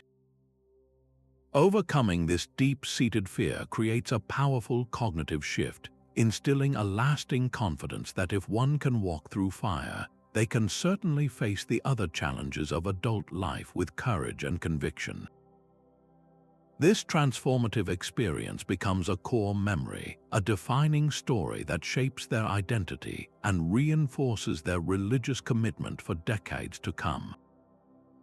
While the firewalk tests faith through a single, dramatic confrontation, Japan's approach to marking life's journey unfolds with the elegant precision of a seasonal calendar, celebrating growth not as a single event but as a series of beautifully orchestrated milestones.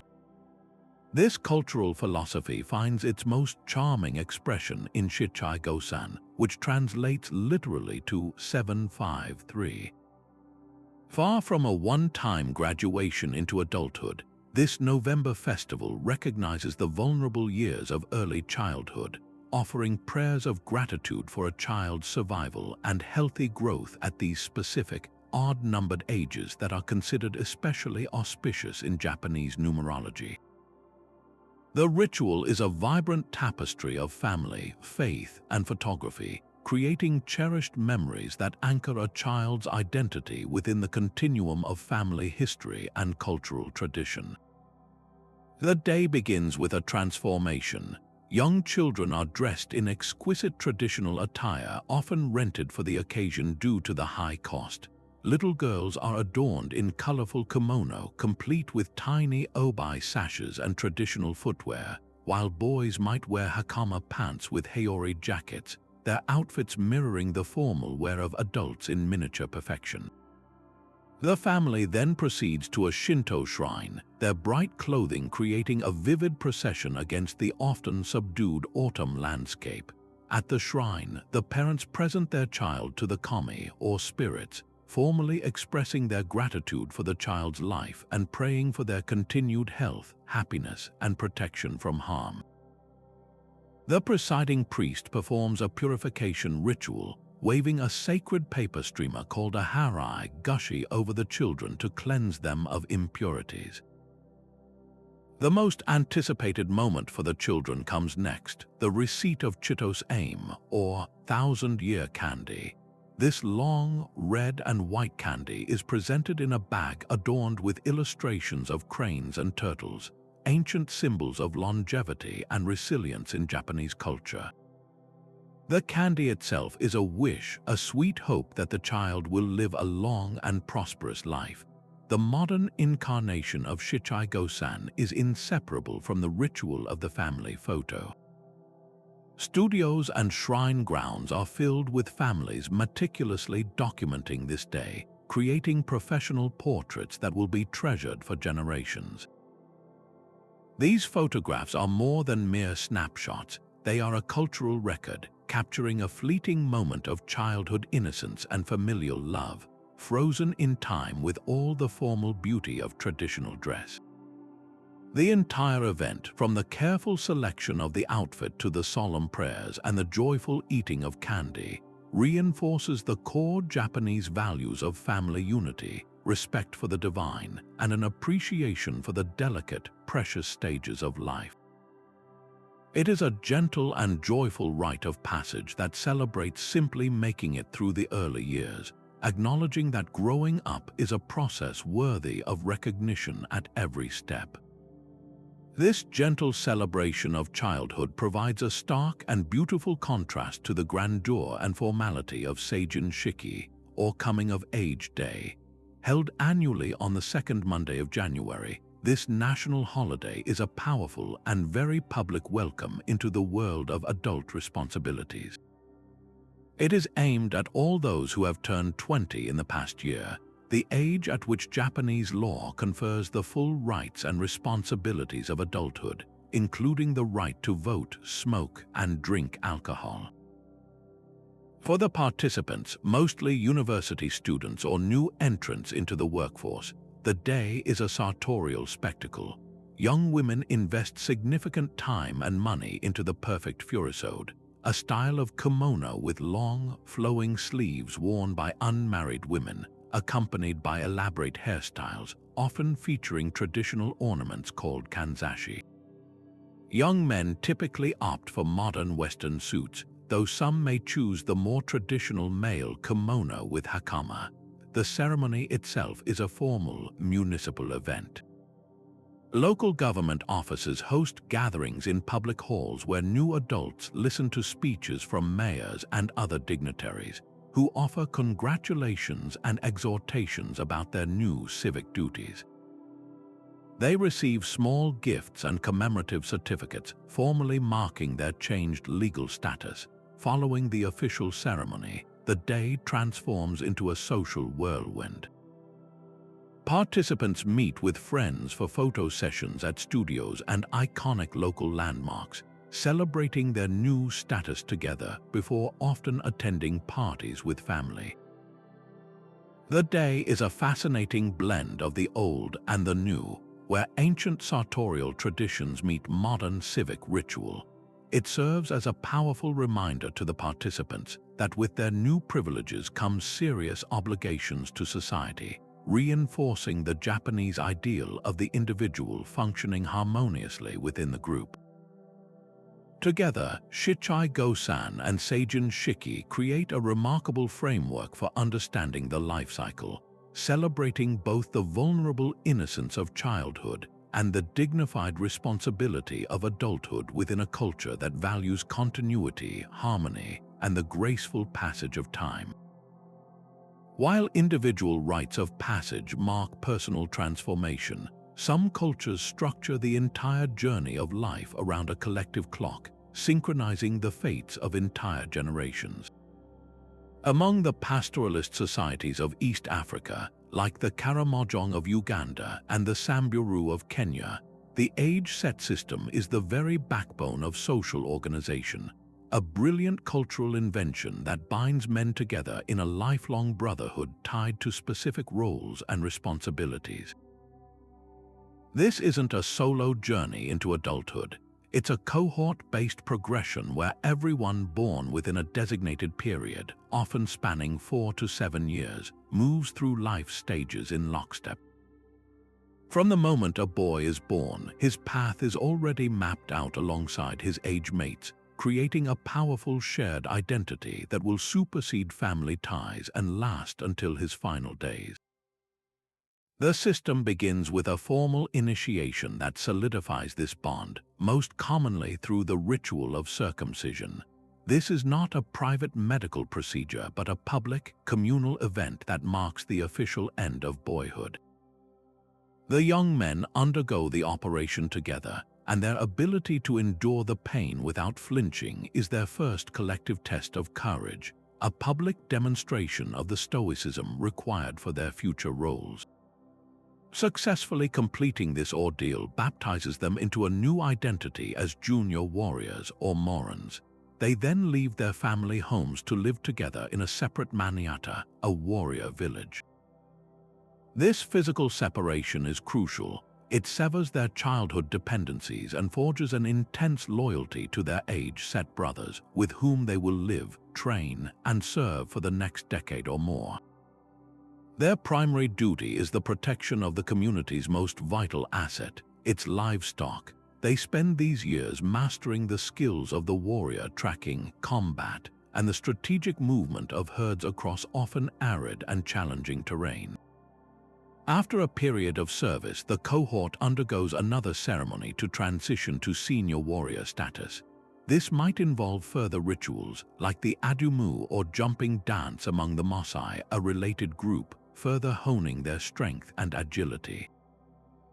As senior warriors, they take on greater responsibilities and enjoy a period of heightened status, often characterized by a distinctive and elaborate appearance, braided hair, ochre body paint, and specific adornments that set them apart visually from the rest of the community. This period of their lives is one of relative freedom and prestige before the weight of ultimate responsibility descends. The final, most significant transition is the ceremony that elevates them to the status of elders. This is a profound shift in identity, moving from the physical prowess of the warrior to the wisdom and judgment of leadership. In a powerful symbolic act, their heads are shaved and the ochre is washed from their bodies, visually stripping away their warrior identity. They are then bestowed with the symbols of elderhood, often a specific stool or staff, and granted the right to marry, own property, and start families. Most importantly, they now join the Council of Elders, the group responsible for making all the critical decisions for the community, resolving disputes, managing resources, declaring war or peace, and guiding the spiritual life of the people. The bond between age mates remains unbreakable, now channeled into the governance and perpetuation of their entire society. This elegant system ensures a continuous and orderly transfer of power, knowledge, and responsibility from one generation to the next, creating a stable social structure that has endured for centuries in some of the world's most demanding environments. After witnessing the collective journey of East African age sets, we now encounter a rite of passage that places the entire weight of a man's future on a single, breathtaking moment of individual prowess. In the sun-scorched, dust-filled air of Ethiopia's Omo Valley, the Hamar people stage one of the world's most visually dramatic and physically demanding initiation ceremonies. The Ukulai Bula, or cow-jumping ceremony, is the ultimate test for a young man, a perilous balancing act that will determine his entire social standing, his right to marry, and his claim to adulthood. This is not a private affair but a multi-day communal explosion of emotion, tradition, and raw courage, where the entire village gathers to witness and participate in the transformation of one of their own. The ceremony unfolds not in hours but over several days, building a powerful crescendo of anticipation and ritual. The festivities begin with a vibrant display of Hamar culture, featuring relentless, rhythmic dancing, the haunting melodies of iron bells, and the deep, resonant sound of blown buffalo horns. Women from the initiate's family, particularly his sisters and female relatives, take on a central and painful role in this prelude. To demonstrate their fierce love, loyalty, and support for the jumper, they willingly undergo a ritual whipping. They taunt the Maasai men, those who have already successfully completed the jump, to strike their bare backs and legs with long, flexible branches. This is not an act of punishment but one of devotion. The women proudly endure the lashes, which raise bloody welts that will later heal into permanent scars. These scars are worn as badges of honor, a lifelong testament to their sacrifice and their unbreakable bond with the jumper, for whom they are literally shedding their blood.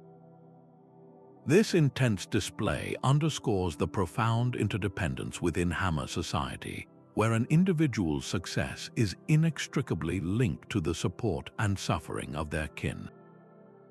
On the final day, the atmosphere crackles with a fever-pitch intensity.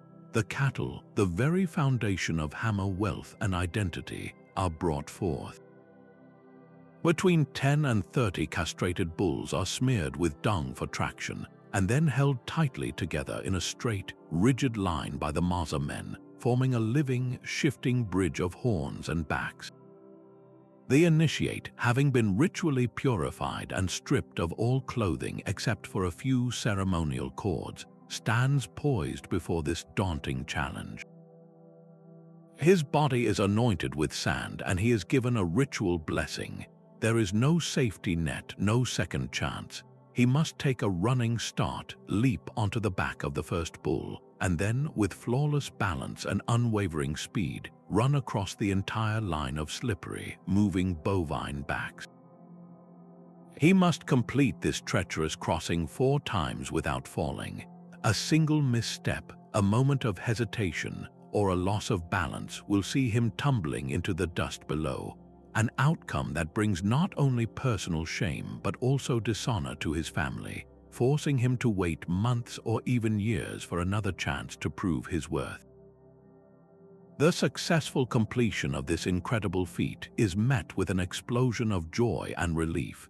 The Maasai men lift the new man onto their shoulders, celebrating his courage and skill.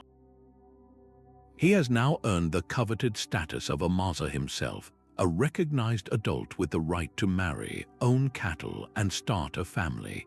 He can now choose a wife, and the family of the woman he selects will be honored by the proposal. This dramatic test is far more than a spectacle. It is a perfectly calibrated assessment of the exact qualities essential for survival in this harsh pastoralist environment. The agility to navigate difficult terrain, the balance needed for herding, the courage to protect the tribe's valuable livestock from predators and rivals, and the cool-headedness under extreme pressure are all demonstrated in that heart-stopping sprint across the backs of the bulls. The cow jumping ceremony is a breathtaking metaphor for the transition to adulthood itself, a precarious, demanding, and unforgiving journey that requires the support of the entire community and absolute confidence in one's own abilities to cross over successfully into a new life. From the heart of the desert, where the Pueblo peoples have thrived for centuries under the vast southwestern sky, comes a rite of passage that soars into the spiritual realm. The eagle dance is far more than a performance. It is a profound act of transformation where young men shed their individual identities to become vessels for a sacred spirit. This ceremony marks their readiness to take on adult responsibilities, not through a test of pain or endurance, but through the precise and beautiful embodiment of one of the most revered beings in their cosmology. The eagle is seen as a divine messenger, a creature that flies highest of all, closest to the sun, and therefore possesses a unique connection to the Creator and the spiritual world. To dance as the eagle is to temporarily hold this sacred role, demonstrating a level of spiritual maturity, discipline, and respect that qualifies one for adulthood within the community. The preparation for this dance is a lengthy and meticulous apprenticeship, a journey in itself that begins long before the public ceremony. Under the patient guidance of elders and seasoned dancers, the young initiates dedicate themselves to learning the complex choreography that tells the story of the eagle's life. Every gesture holds meaning. A tilt of the head represents the eagle's keen sight scanning the earth below. A sweeping arm movement mimics the powerful downstroke of its wings in flight, and a sudden, precise stoop symbolizes the dramatic dive of a hunter securing prey for its young. They must also learn the specific songs and drum rhythms that accompany the dance, each beat and chant serving to call the eagle spirit into the space and into the dancer's body. This oral tradition is passed down with exacting care, ensuring that not a single step or note is lost from one generation to the next, making the dancer a living link in an unbroken chain of cultural knowledge. Perhaps the most sacred aspect of the preparation is the creation of the regalia. This is not a simple costume, but a set of ritual objects infused with power and meaning. Each component is collected or crafted according to sacred protocols. Eagle feathers, central to the outfit, are treated with the utmost reverence. They are never taken from a live eagle, but are gathered from molted birds or, through strictly permitted and ceremonial means, from birds that have passed naturally. The dancers often wear a detailed headdress with a beak, and their outfits are adorned with countless feathers that flow down their backs and arms, creating a stunning visual echo of the eagle's form. The process of assembling this regalia is a meditative act of devotion, a physical prayer that prepares the wearer to step into the eagle's role with purity of intention. When the day of the dance arrives, the entire community gathers as witnesses and participants in the ritual. The air hums with anticipation as the drumming begins, a steady, heartbeat-like rhythm that grounds the ceremony. The dancers enter the plaza, their transformation already underway. As they move, their bodies become a living prayer, their movements a language that speaks of vision, courage, and the delicate balance between the earthly and the divine. The goal is not theatrical entertainment but spiritual authenticity, to so perfectly capture the essence of the eagle that the boundary between man and spirit blurs. A successful performance is one that captivates and uplifts the entire community, leaving no doubt that the dancer has internalized the eagle's virtues and is now ready to carry them into his adult life as a protector, provider, and spiritual contributor to his people. This beautiful aerial ritual demonstrates that the path to adulthood can be one of graceful embodiment, where mastering a sacred art form becomes the ultimate proof of one's readiness to serve. Beneath the shimmering, sun-drenched surface of the Arabian Gulf lies a world of silent challenge and immense pressure, a realm where for centuries young men from coastal communities proved their mettle in one of history's most demanding professions. Pearl diving was far more than a job. It was a sacred calling that shaped the entire cultural and economic landscape of the region, and the initiation into this life was a rite of passage that tested the very limits of human endurance. Before the discovery of oil transformed these societies, the wealth of the nation literally came from the sea, harvested by the skilled hands and powerful lungs of free divers who risked everything in pursuit of the perfect pearl. This journey to the depths began not in adolescence but in early childhood, as boys would accompany the fishing and diving fleets, first playing on the decks of the iconic D-House, then gradually learning the rhythms of the ocean.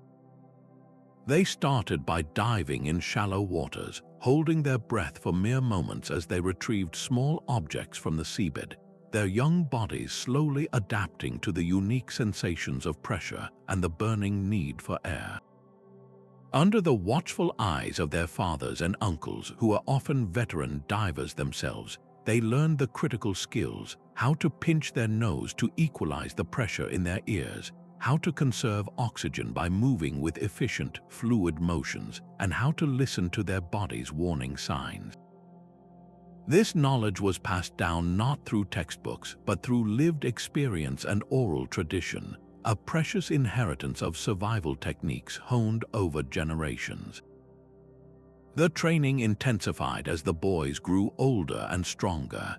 They learned to identify the specific look of a promising oyster bed, and to distinguish between the countless shells on the seafloor, knowing which were most likely to contain a valuable pearl. They practiced descending quickly along the heavy guide rope that hung from the D-House, using a stone weight to pull them down efficiently, saving precious energy and oxygen for the work at the bottom.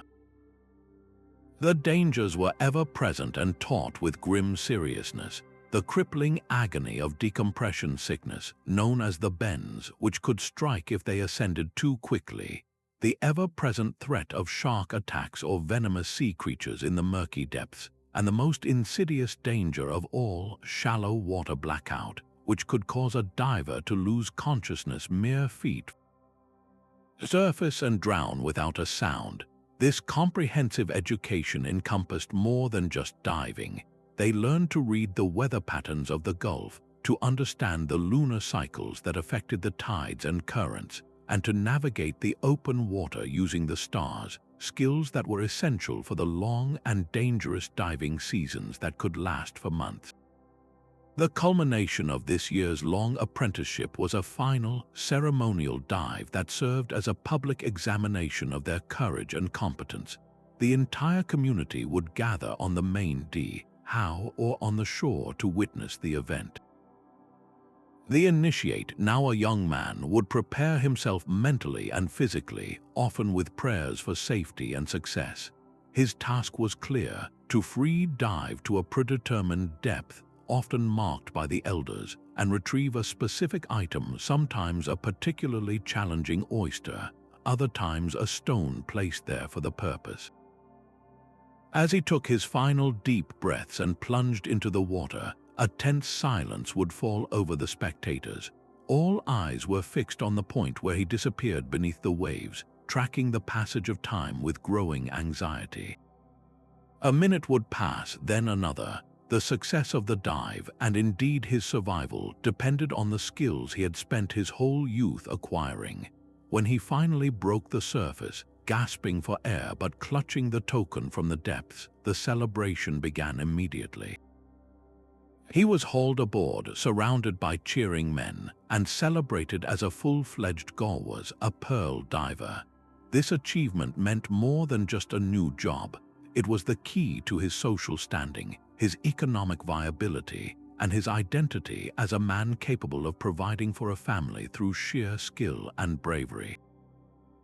Though the pearl diving industry has faded into history, replaced by cultured pearls and oil economies, the rituals and stories persist in folk museums, cultural festivals, and the proud memories of grandfathers, ensuring that the incredible legacy of these aquatic pioneers is never forgotten. Across the world's great faiths, the act of pilgrimage transforms the simple act of walking into a profound metaphor for the soul's journey toward meaning. This is not tourism. It is a sacred rite of passage where the physical challenges of the road, the blistered feet, the weary muscles, the unfamiliar terrain become the very instruments of inner change. By voluntarily stepping away from the comforts and distractions of daily life, pilgrims enter a liminal space, a state of being betwixt and between, where the old self can be shed and a new, spiritually clarified identity can begin to form. This deliberate embrace of hardship is the crucible of transformation, forcing a reliance on faith, community, and one's own inner resources that simply isn't required in the predictable rhythm of ordinary existence. Consider the Hajj, the annual Islamic pilgrimage to Mecca, a journey that every Muslim who is physically and financially able must undertake at least once in their lifetime. This is not a solitary wander but a massive, synchronized act of devotion, uniting millions of believers from every corner of the globe into a single, flowing river of white-clad worshippers. The symbolic garments worn, the ihram, erase all markers of wealth, status, and nationality, creating a powerful visual equality before God. The rituals performed are ancient and physically demanding. The tawaf, circling the Kaaba 7 times in a counterclockwise direction amidst the overwhelming crowd. The sa'i, running 7 times between the hills of Safa and Marwa in commemoration of Hagar's desperate search for water for her son Ishmael, and the standing at Mount Arafat, a day of intense prayer and repentance under a scorching sun. Each step is prescribed, each action rich with historical and spiritual significance, culminating in a collective experience that is meant to wash away a lifetime of sins and return the pilgrim to a state of spiritual purity, reborn and ready to begin their life anew. In stark contrast to the densely packed, ritualized intensity of the Hajj stands the Camino de Santiago, the Way of St. James, a network of pilgrimage routes leading to the Cathedral of Santiago de Compostela in northwestern Spain. Here, the transformation is forged not through prescribed communal rituals, but through the solitary, rhythmic cadence of steps taken day after day, week after week, across hundreds of miles of countryside. The Camino offers a different kind of sacred space, one of open skies, rolling hills, and long stretches of silence punctuated by brief, profound connections with fellow pilgrims from all walks of life. The physical challenge is undeniable, but it serves a deeper purpose: to strip away the mental clutter of modern life. With each passing day, the walker's world shrinks to a simple set of priorities: finding the next waymarker, tending to sore feet, locating food and a place to sleep. This enforced simplicity creates a vast emptiness, a quietness of mind that allows for deep introspection, unresolved conflicts to surface, and a gradual, often unexpected, clarity about one's life path to emerge. The destination is important, but the true transformation occurs somewhere in the middle of nowhere, on a dusty path under the Spanish sun. Hindu pilgrimage, or Tirtha Yatra, presents yet another beautiful variation on this theme, often centered on the purifying power of sacred waters. Countless pilgrims journey to bathe in rivers like the Ganges, especially at auspicious confluence points known as Sangam, or at particularly holy cities like Varanasi. The belief is that these waters, infused with divine essence, have the power to wash away one's negative karma, the accumulated spiritual residue of past actions. The timing of these journeys is often tied to specific astrological alignments or festivals, like the Kumbh Mela, which draws tens of millions of people for a mass ritual bathing believed to offer extraordinary spiritual benefits. For the Hindu pilgrim, the journey itself is an act of devotion, but the transformative moment occurs in the physical immersion in the sacred river, a symbolic death of the old self and a rebirth into a state of grace and liberation. The entire process, from the travel to the bath to the prayers offered on the ghats, is a powerful rite of passage that reorients a person's life toward moksha, or spiritual liberation. What all these diverse traditions share is the understanding that a change of place can powerfully facilitate a change of heart and mind. By mapping a spiritual quest onto a physical map, faiths provide a tangible framework for the intangible work of inner growth. The pilgrim returns home not just with souvenirs but with a story etched into their very being. A story of endurance, of faith tested and strengthened, of perspective gained far from the familiar. The road changes them, and in doing so, it provides a definitive marker between who they were and who they have become, making pilgrimage one of humanity's most universal and enduring rites of passage. After the physical trials of fire walking and the communal celebrations of coming-of-age days, we arrive at a rite of passage that turns entirely inward, exploring the vast and often uncharted territory of the human mind itself. In the Buddhist and Hindu traditions of South and Southeast Asia, the practice of extended silent meditation retreats serves as a profound initiation into adulthood, one where the greatest challenge is not a physical opponent but the relentless chatter of one's own thoughts. This is a journey into the depths of silence, a voluntary and disciplined withdrawal from the noise of the world to confront the very nature of the self. While not exclusive to adolescence, for young people on the cusp of adult life, this experience provides a crucial foundation of self-awareness and emotional regulation before they take on the complexities of career, family, and societal duty.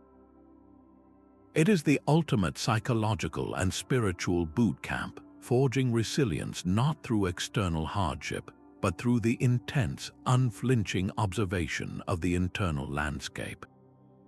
The structure of these retreats is meticulously designed to facilitate this deep introspection. Participants enter a protected environment, often a monastery or a dedicated retreat center nestled in natural solitude, and willingly submit to a strict daily schedule.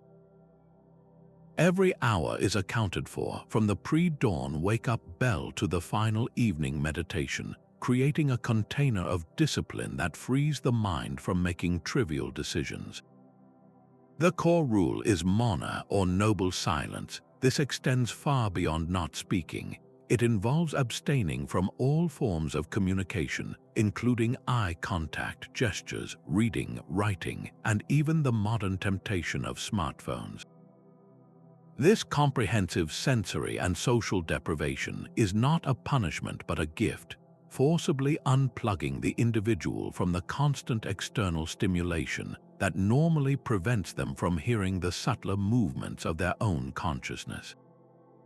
The only breaks in this silence are for essential instructions or brief, whispered questions to the teacher, making even the sound of one's own voice a rare and noteworthy event. Within this enforced quiet, the real work begins. The primary practice is often vipassana, or insight meditation, a technique of observing the breath and bodily sensations with bare attention. For hours each day, participants sit in stillness, training their awareness to simply notice whatever arises: an itch, a memory, a planning thought, a wave of anxiety, without judgment or reaction. At first, this can feel like torture. The mind, accustomed to constant entertainment and distraction, rebels with a torrent of thoughts, fantasies, and complaints. This is where the rite of passage truly lies, in staying present through the boredom, the physical discomfort, and the emotional storms that inevitably surface when there is nowhere to run and no one to talk to. With the guidance of an experienced teacher, the practitioner learns to see these mental patterns not as their identity, but as passing phenomena like clouds moving across the sky of awareness. This fundamental shift in perspective is the key insight that leads to liberation from habitual suffering. The transformation that occurs in this silent crucible is subtle yet revolutionary. By observing their mind with such precision, participants gain an unprecedented understanding of their own psychological machinery. They see how a minor sensation can trigger a cascade of worry, or how a remembered comment can spark hours of resentment. They witness their deepest fears and insecurities arise and, crucially, also pass away. This process cultivates a profound emotional maturity, as they learn to respond to life's challenges from a place of centered awareness rather than reactive impulse. For a young adult, this clarity is invaluable. They emerge from the retreat not with a specific answer, but with a trusted internal compass. They have a much clearer sense of their core values, what truly brings them happiness, and how they wish to engage with the world. This self-knowledge informs their choices in relationships, work, and community, allowing them to step into adult responsibilities not as a reaction to external pressures, but as an expression of their authentic, examined self. This intense internal journey, which leaves no physical mark yet reshapes one's entire being, stands in perfect contrast to our next ritual, which is defined by its explosive, vocal, and communal ferocity. Leaving behind the serene introspection of silent meditation, we plunge into the turbulent and fearsome world of the Viking Age, where the path to warrior status could involve a terrifying descent into animalistic fury. Historical sagas and skaldic poems hint at a formidable rite of passage for select Norse adolescents, initiation into the brotherhood of berserkers. These were not ordinary fighters. They were warriors believed to possess the ability to channel the spirit of the bear or the wolf, entering a state of ecstatic, trance-like rage that transformed them into seemingly superhuman instruments of war on the front lines of battle. Their name, Berserker, is thought to derive from bear shirt, suggesting they may have fought wearing bear pelts, embodying the animal's raw power and ferocity in a terrifying ritual transformation. The process of becoming such a warrior was likely as extreme as the result. Aspiring berserkers were probably taken from their communities to undergo a period of intense isolation and conditioning in the harsh Scandinavian wilderness. This solitary ordeal would have been designed to break down their civilian identity and forge a new, more primal one. Exposure to extreme cold, hunger, and fatigue would have pushed them to their physical and psychological limits, stripping away fear and social inhibition. Crucially, this initiation may have involved the ritualized consumption of psychoactive substances. Some scholars point to the potent hallucinogenic mushroom, Amanita muscaria, which grows in northern European birch forests and can induce states of altered consciousness, heightened strength, and a distorted perception of reality where visions of animal spirits are common.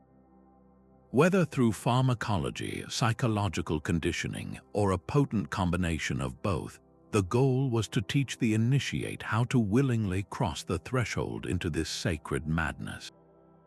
Mastering this trance state was the ultimate test of the initiation. A successful berserker was not merely someone who flew into a random rage. He was a disciplined warrior who could summon this ferocity at will upon hearing specific battle chants or drumming, and who could then return from it after the fighting was done. In the grip of this state, he was described as being immune to pain from fire or iron, possessing strength beyond normal human limits, and fighting with a wild, gnashing abandon that struck terror into the hearts of his enemies. He became, in essence, a weaponized medium for a primal force, a living embodiment of the bear's overwhelming power or the wolf's ruthless pack mentality. This ability made them incredibly valuable as shock troops, their very presence on the battlefield capable of breaking enemy lines through sheer terror. However, this immense power came at a profound social cost. The very qualities that made the Berserker formidable in battle made him dangerously unpredictable in peacetime. These men existed on the margins of their society, often feared and viewed with a mixture of awe and suspicion. They were necessary monsters, their terrifying potential harnessed for the community's protection, but carefully contained by chieftains who understood the destructive power they wielded. This delicate balance, ritualizing the channeling of ultra-violent impulses for a specific, communal purpose while managing the inherent social disruption, demonstrates a sophisticated understanding of human psychology. The Berserker initiation represents a fascinating, dark mirror to other rites of passage. Rather than cultivating social harmony or spiritual peace, it sought to weaponize the human psyche, creating a controlled, sacred monster whose very existence highlights the complex relationship between a community and the violent forces it requires for its own survival. From this terrifying, trance-induced state of battle fury, we now turn to a ritual that achieves transformation through the meticulous, peaceful mastery of a craft. While the Berserker's initiation harnessed primal fury through isolation and ritual, the path to adulthood in medieval European cities was built on a foundation of order, structure, and meticulous skill.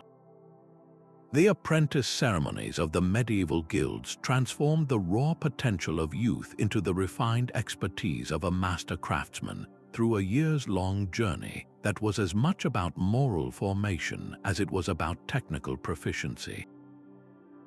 This was not a solitary quest but a deeply embedded social contract, a rite of passage that wove individual ambition into the very fabric of urban society, creating a professional identity that would define a person for their entire life. The guild system, encompassing trades from blacksmithing and weaving to masonry and goldsmithing, was the engine of the medieval economy and the guardian of its quality standards, and its initiation rituals were the formal mechanism that ensured this system's survival and integrity. The journey began not with a ceremony but with a solemn agreement. A young boy, typically around the age of 12 or 14, would be formally indentured by his parents to a master craftsman. This contract was a profound act of trust, effectively transferring the responsibility for the boy's upbringing, education, and moral welfare from his biological family to his new master and the guild itself. For the next 7 years, the apprentice lived in the master's household, becoming part of his domestic and economic unit. His training was comprehensive and immersive.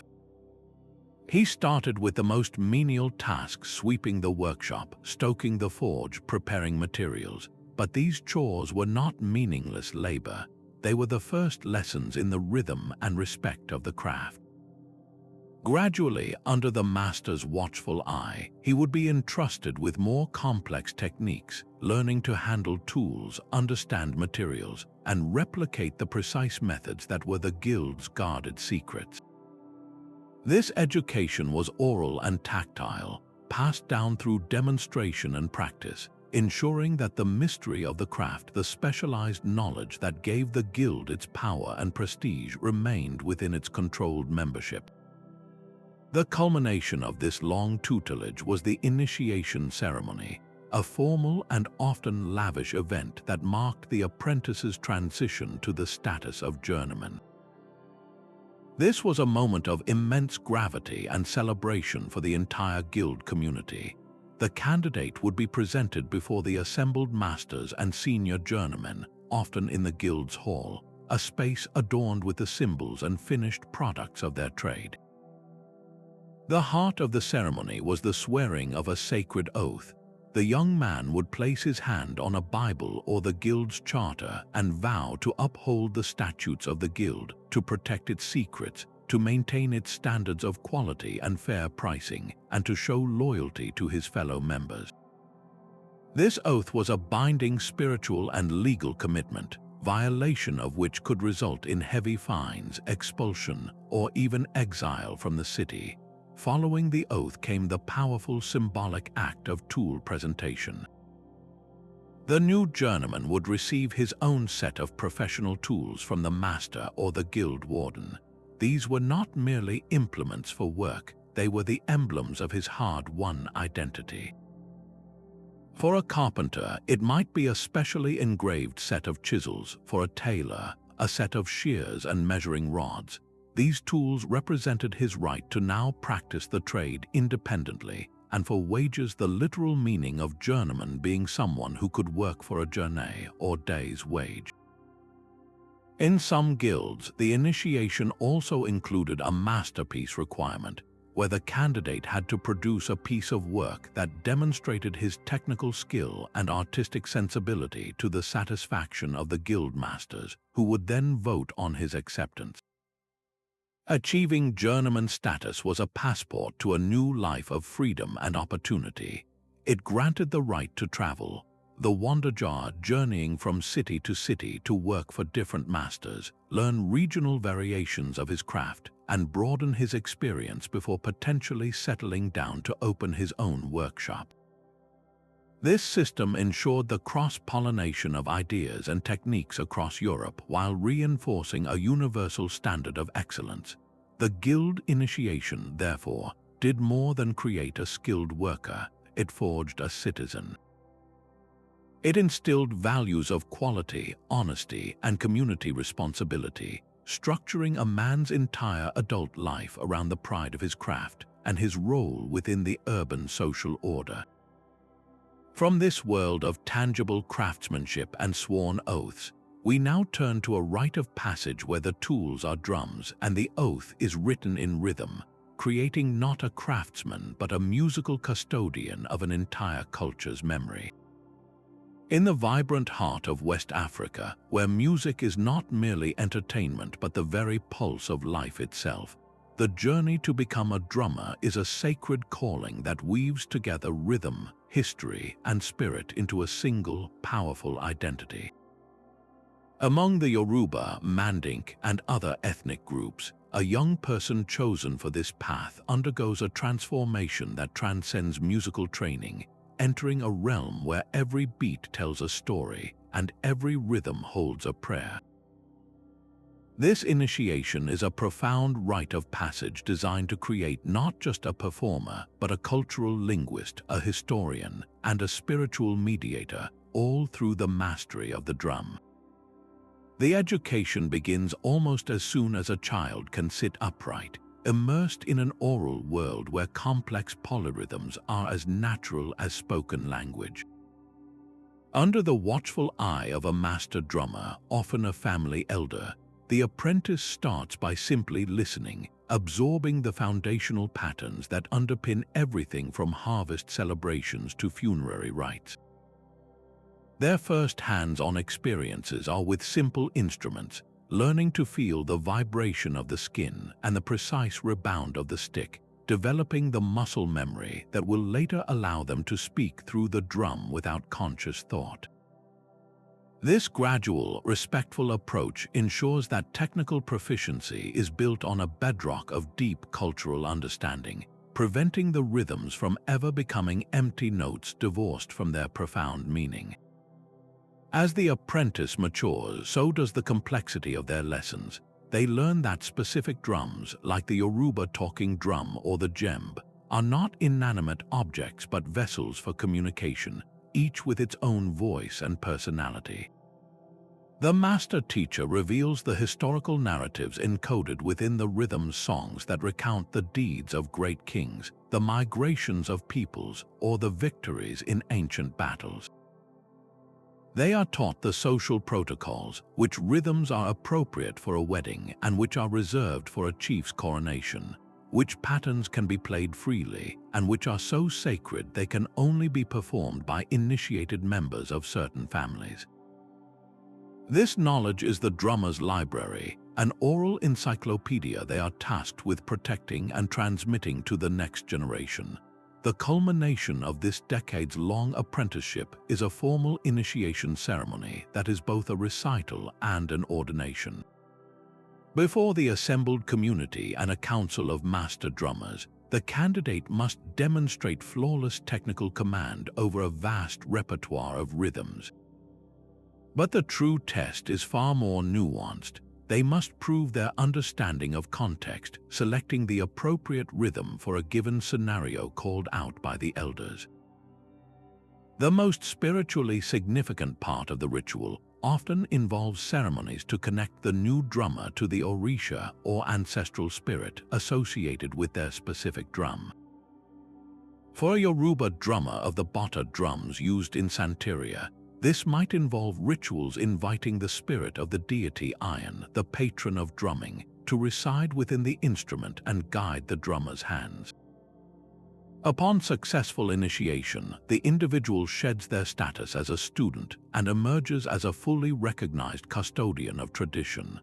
Their role expands far beyond performance. They become the community's living memory, its spiritual facilitator, and a key pillar of cultural identity.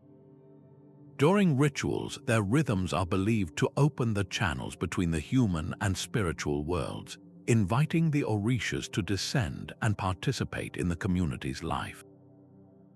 They are the journalists, historians, and messengers, their drums capable of sending complex signals across great distances or of praising a patron with elaborately crafted rhythmic poetry. This specialized rite of passage exemplifies how cultures designate and empower specific adult roles, ensuring that essential, non-material knowledge, the stories, songs, and spirit of a people, is preserved with the same care as any physical treasure. From this deep, rhythmic connection to community and spirit, we now turn to a ritual where transformation is achieved not through sound, but through the silent, eloquent language of the body. In the lush, tropical state of Kerala, where ancient art forms are revered as sacred treasures, the Kathakali dance drama tradition offers a gateway to adulthood through the mastery of movement, myth, and metamorphosis. This is not merely learning to dance, it is a total physical and spiritual overhaul, a years-long initiation that forges artists capable of channeling gods and demons through their very bodies. The journey begins not on stage, but in the grueling space of the Kalari, the traditional training ground where young aspirants, often starting as children, submit to a regimen that would challenge any athlete. Their days are filled with relentless exercises designed to build the superhuman stamina required for performances that can last from dusk until dawn. Every muscle is honed for a purpose. The eyes are trained through intricate drills to express a vast spectrum of emotions from divine rage to tender love, while the feet learn to move with a percussive, rhythmic power that becomes the heartbeat of the performance. This physical conditioning is the foundational layer of the transformation, building the vessel that will one day hold a mythological character. The true language of Kathakali, however, is not spoken but sculpted with the hands. The next phase of initiation is devoted to the meticulous mastery of mudras, a complex vocabulary of highly stylized hand gestures. There are 24 basic mudras, but these can be combined to create hundreds of meaningful signs, forming a complete silent lexicon capable of narrating entire epics like the Ramayana or the Mahabharata. Learning this language is akin to a scholar studying a rare dialect. Each gesture must be executed with precise placement, movement, and expression. Students spend years perfecting the slightest flick of a finger or the graceful curve of a wrist, understanding that their hands will become the primary tool for storytelling, conveying dialogue, emotion, and narrative detail to an audience that understands this nuanced code. This intellectual and artistic discipline is immense, requiring a focus that strips away adolescent impatience and replaces it with the profound concentration of a master artisan. Perhaps the most visually stunning aspect of the initiation is the ritual of becoming.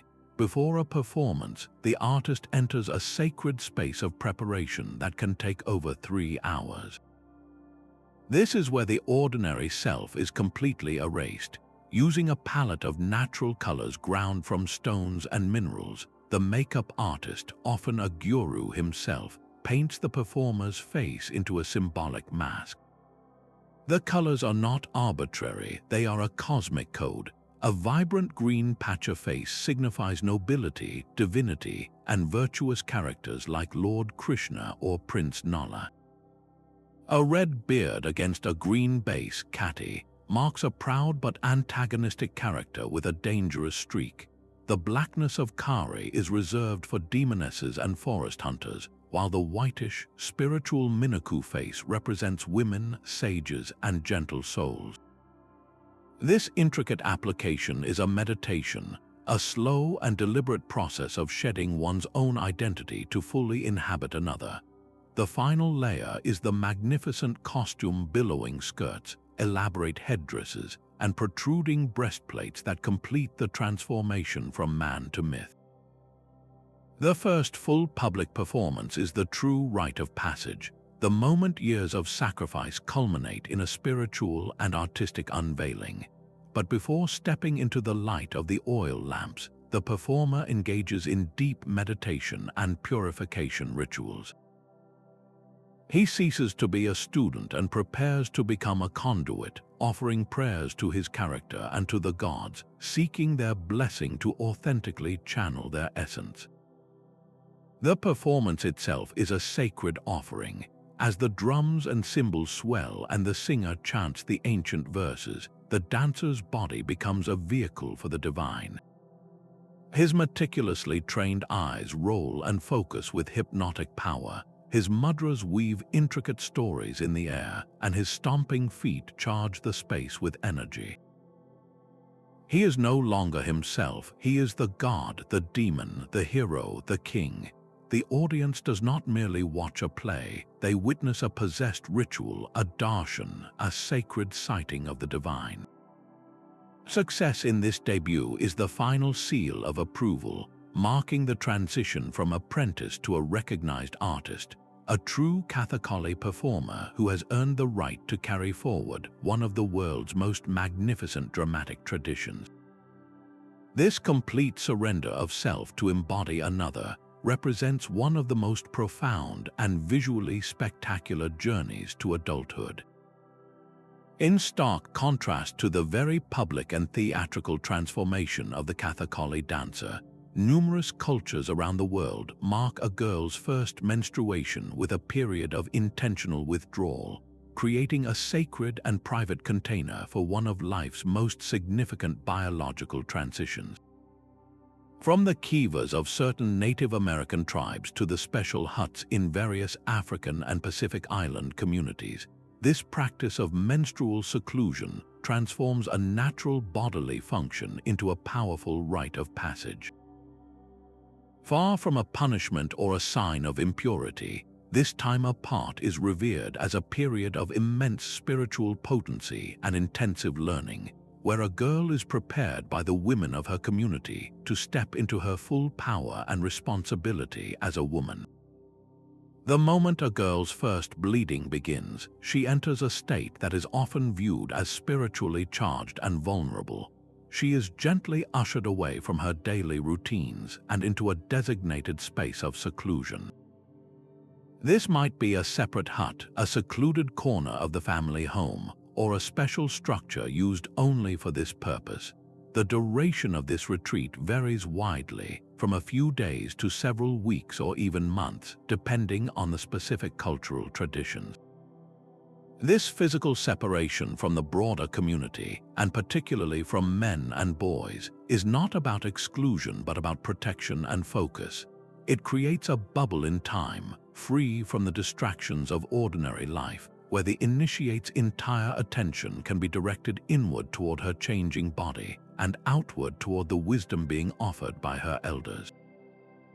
Within this sacred space, a powerful and intimate system of female knowledge transmission unfolds.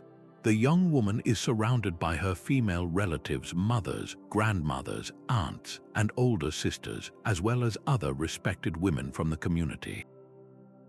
This becomes her classroom, and the curriculum is everything she needs to know to navigate womanhood. The lessons are profoundly practical. She learns about her changing body, the rhythms of her cycle, and how to manage her menstruation using traditional materials.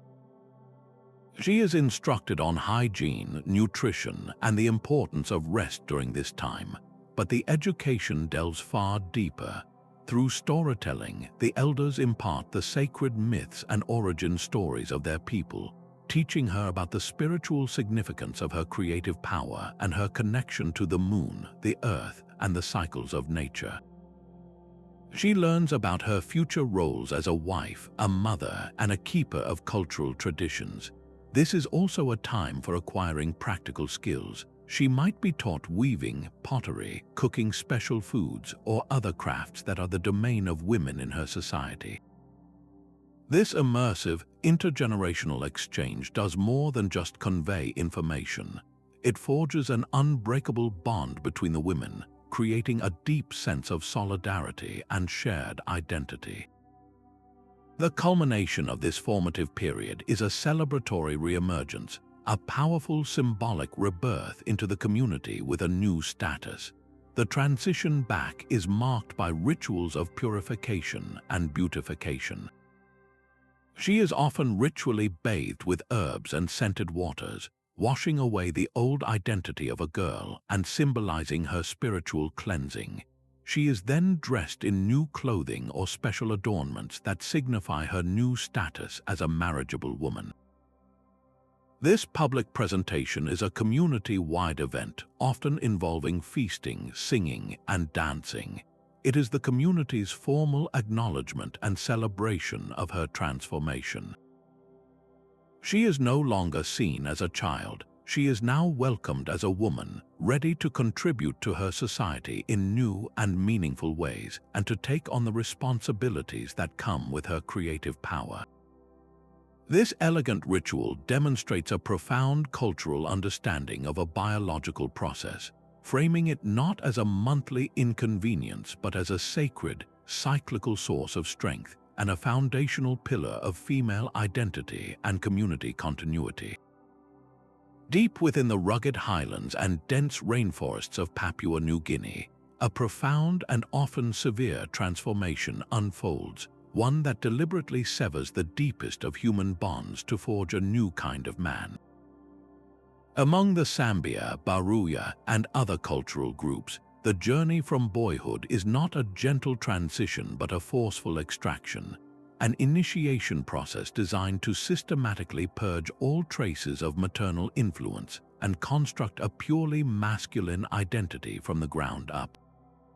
This is not a simple ceremony but a prolonged and psychologically intense ordeal conducted in all-male camps, hidden away from the village and, most crucially, far from the world of women.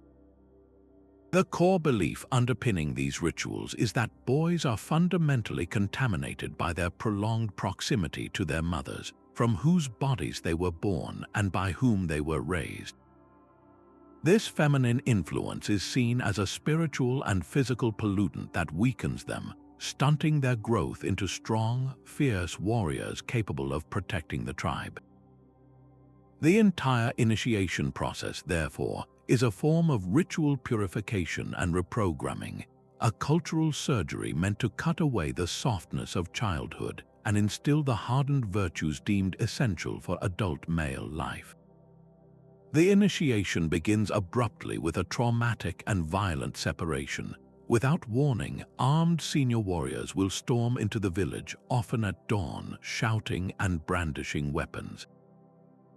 They descend upon the boys, who are typically between the ages of 7 and 10, and physically tear them from the arms of their screaming, grieving mothers.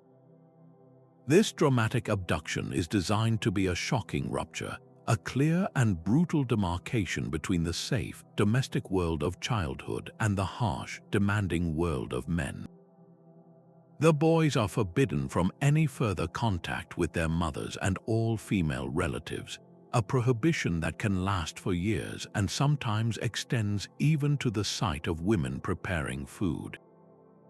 This enforced separation is emotionally devastating, a calculated trauma intended to shatter their old identity and make them completely dependent on the male collective for their new sense of self, belonging, and survival. Once inside the seclusion of the initiation camp, the boys are subjected to a series of painful and dangerous physical ordeals believed to actively drain them of feminine essence and stimulate masculine growth. One of the most widespread practices is ritual nose bleeding.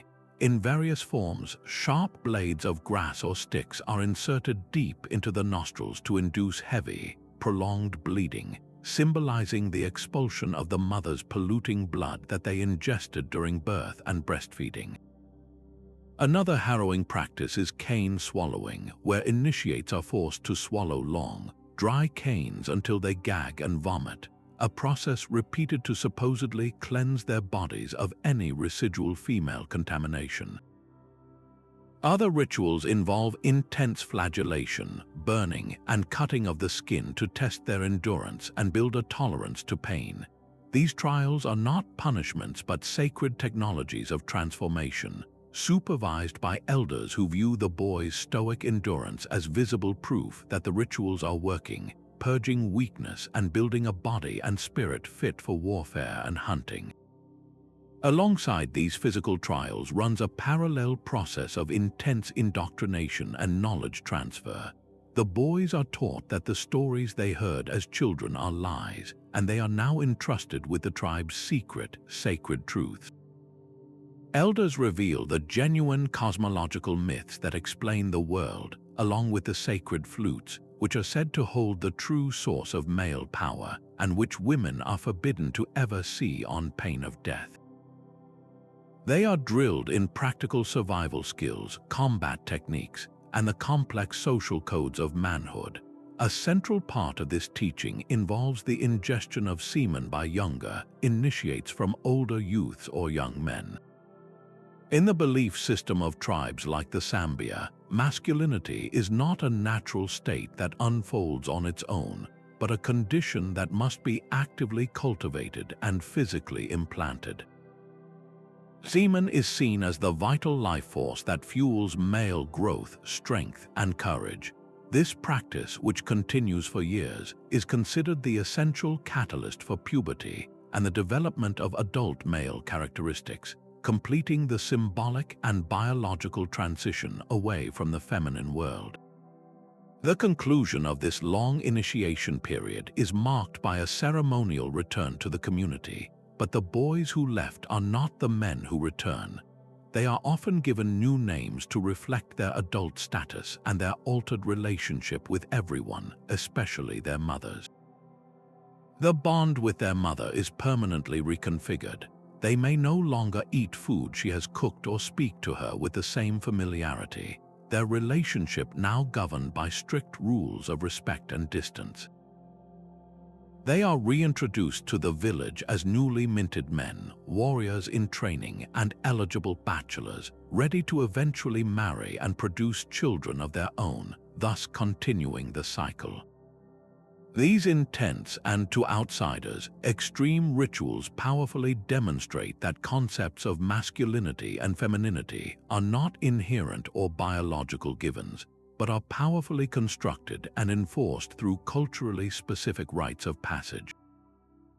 They reveal a worldview where gender is a precarious achievement, a hard-won status that must be violently carved out of the raw material of childhood through ritual, pain, and the transmission of secret knowledge.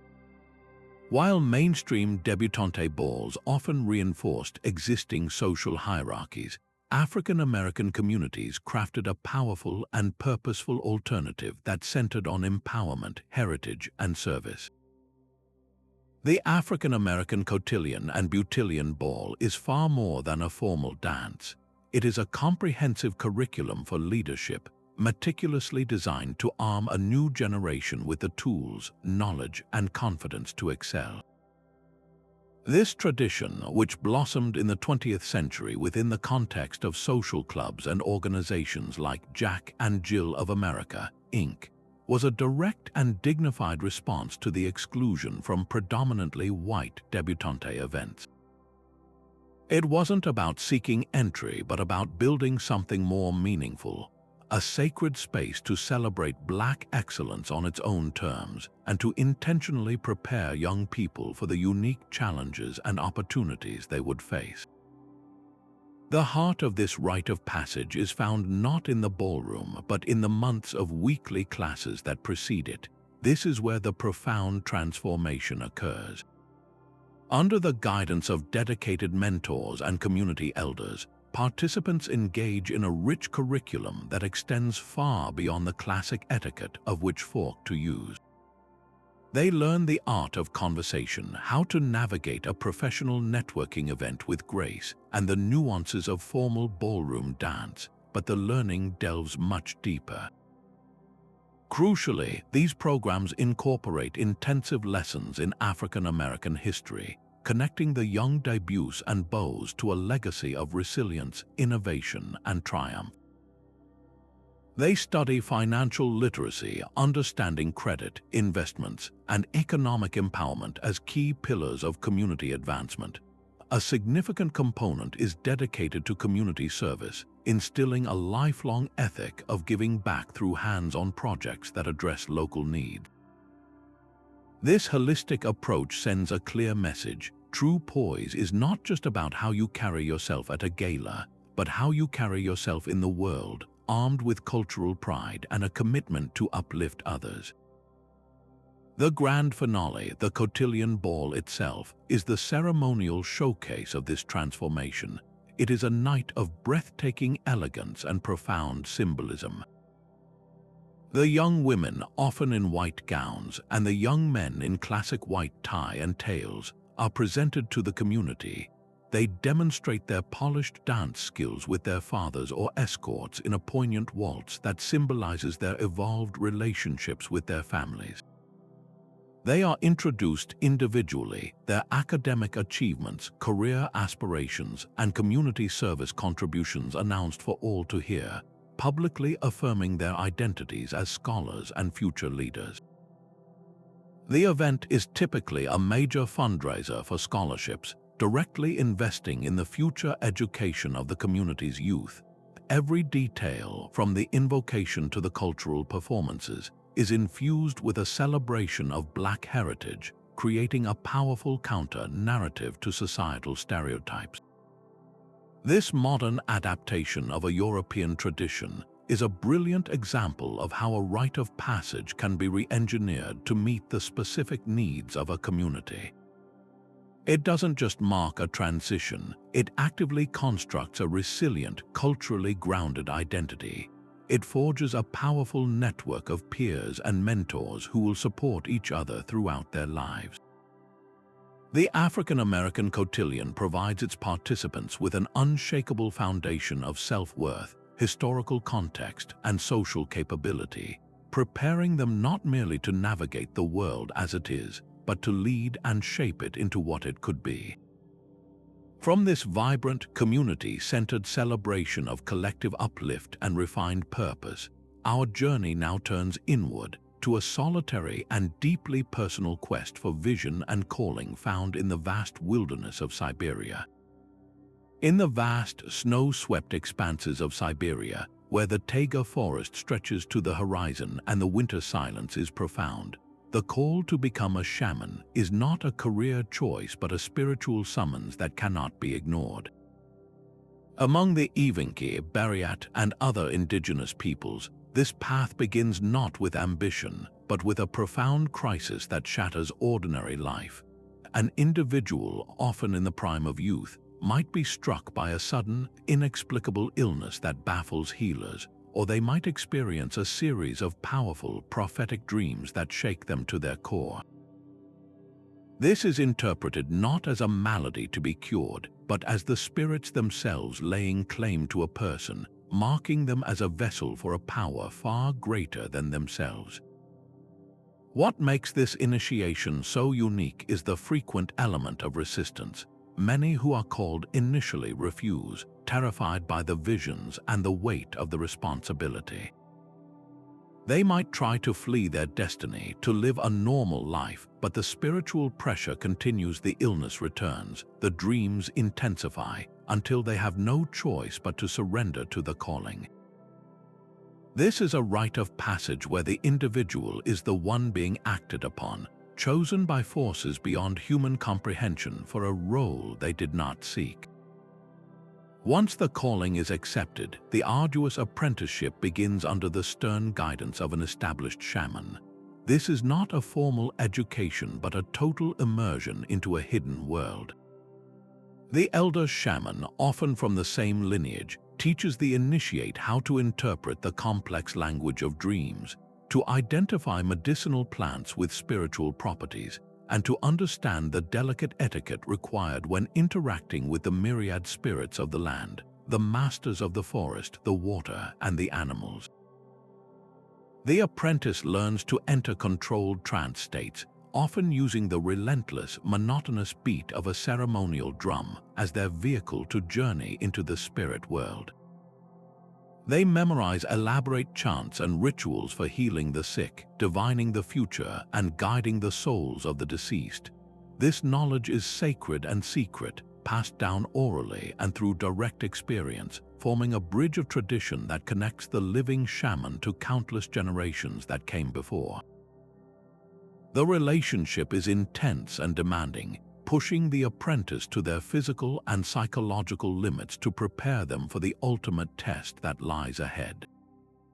The pivotal moment of transformation, the true initiation, is a harrowing visionary experience known as the shamanic dismemberment.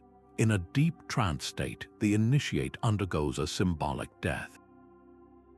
Visions overtake them in which their body is brutally taken apart by spirits or ancestral shamans.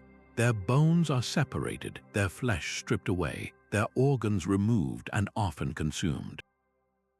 This terrifying ordeal is not a punishment, but a necessary purification and reconstruction. The old, ordinary self must be completely dismantled to make way for a new, empowered being. After this dissolution, the spirits reassemble the body, often implanting magical substances like quartz crystals or symbolic iron reinforcements into the skeleton, creating a new physical vessel that is no longer entirely human but now capable of containing immense spiritual power. The initiate is, in essence, rewired to perceive and interact with multiple layers of reality simultaneously. They return from this experience fundamentally altered, having died to their old life and been reborn as a shaman, now possessing the abilities to heal, to journey between worlds, and to serve as the crucial intermediary between their community and the spirit forces that govern their fate, their health, and their environment. The legendary run from Marathon to Athens, commemorating the messenger Pheidipides, stands as the most famous endurance feat, yet it represents just one pinnacle in a much broader cultural system of athletic initiation. Across the fractured city-states of ancient Greece, from Sparta's brutal agoge to Athens' more philosophical gymnasiums, the ability to run vast distances was not merely a sport but a fundamental prerequisite for manhood and full participation in civic life. This was because the survival of the polis depended on the hoplite soldier, a warrior who needed immense stamina to march for days in heavy bronze armor, maintain formation in the phalanx during exhausting battles, and possess the mental fortitude to withstand the chaos of combat. The long-distance race served as the perfect metaphor and training ground for this duty, a brutal, solitary test that mirrored the demands placed upon a citizen soldier who must rely on his own inner strength for the good of the community. Training for these arduous initiations began not in adolescence, but in early childhood within the wrestling schools known as palestry. Here, boys were introduced to a graduated regime of physical conditioning designed to build not just muscle but resilience. Their exercises started with shorter runs, but the distances gradually increased over the years, systematically pushing the limits of their endurance under the watchful eyes of their trainers. This process was as much psychological as it was physical. It taught young men to manage pain, to push through the desperate urge to quit, and to find a rhythm that could carry them through overwhelming fatigue. The Palestra was a social crucible as well, where the values of discipline, respect for elders, and friendly competition were drilled into them alongside their physical training, reinforcing the social bonds that would be essential in the hoplite line. The initiation race itself was a public spectacle and a solemn rite of passage. The entire community would gather to witness their young men undertake this formidable challenge, their presence a tangible reminder of what and whom the runners were striving to join. There was no glory in simply finishing. Honor was reserved for those who completed the course with speed and, just as importantly, with grace and apparent ease. To stumble across the finish line in a state of utter collapse was less admirable than to arrive with controlled breathing and a composed demeanor, embodying the prized ideal of Kalakagathia. This complex concept fused physical beauty with moral goodness, suggesting that a well-trained, harmonious body was the outward expression of a noble and virtuous character. A man who could master his body in extreme duress was seen as a man who could master his emotions and actions in the assembly or on the battlefield, making him a trustworthy citizen. Successful completion of this grueling test was the key that unlocked the full privileges of the Greek gymnasium, an institution reserved exclusively for adult male citizens. Here, in the company of other men who had passed the same trial, the young citizen would continue his training, engage in philosophical discourse, and solidify his place in the social and political fabric of the city-state. His endurance run was his ticket into this world of masculine responsibility. This profound connection between an individual's physical stamina and his civic worth demonstrates how effectively a rite of passage can physically inscribe a culture's core values onto its people. The Greeks believed a strong city was built by strong men, and they designed a coming-of-age ritual that left no doubt about who was ready to contribute to that strength. While the physical trials of the marathon initiation forged civic virtue through external endurance, the path to adulthood in the Theravada Buddhist culture's journeys in the opposite direction, turning the gaze entirely inward to the uncharted landscape of the mind itself. This is not a test of how far or fast one can run, but of how deeply and clearly one can see into the very nature of existence. For young men in Thailand, Myanmar, Sri Lanka, and Cambodia, the temporary monastic ordination period is not merely a cultural formality. It is a dedicated, immersive opportunity for profound internal achievement. The ultimate goal during this time is to successfully attain specific, advanced states of meditation, experiences that serve as an incontrovertible internal rite of passage, marking a level of spiritual maturity that will forever distinguish them, whether they choose to remain in the robes or return to the lay world. Under the patient guidance of a meditation master, the novice dedicates hours each day to intensive practice, often in the pre-dawn coolness and the evening stillness. The training is methodical and profound. They may begin with samatha or tranquility meditation, focusing single-pointedly on the breath at the nostrils or a visual object to develop powerful states of concentrated calm known as jhana. These are not mere states of relaxation. They are altered levels of consciousness characterized by profound bliss, unwavering focus, and a radical detachment from the five senses. Achieving even the first level of jhana is a significant milestone, a testament to their mental discipline and a powerful first-hand discovery that true happiness is not dependent on external conditions. For others, the path is one of vipassana or insight meditation, a direct investigation into the three marks of existence: the impermanent, fleeting nature of all phenomena, the inherent unsatisfactoriness of clinging to what is always changing, and the illusory nature of a permanent, independent self.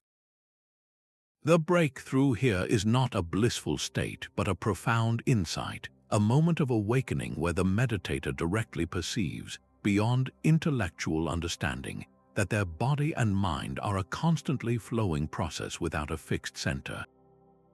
This internal achievement, though invisible to the outside world, is met with deep respect and recognition within the monastic community. A teacher, upon hearing a student's report of their experience, might confirm their attainment, offering guidance on how to deepen it or stabilize it. Peers regard such individuals with admiration, knowing the dedication and sincerity required to reach such heights. This validation is a powerful marker of transition. The individual is no longer seen as a spiritual novice, but as someone who has touched a deeper reality. They may be encouraged to lead group meditation sessions or offer guidance to newer monks, stepping into a role of spiritual mentorship that reinforces their new, mature status.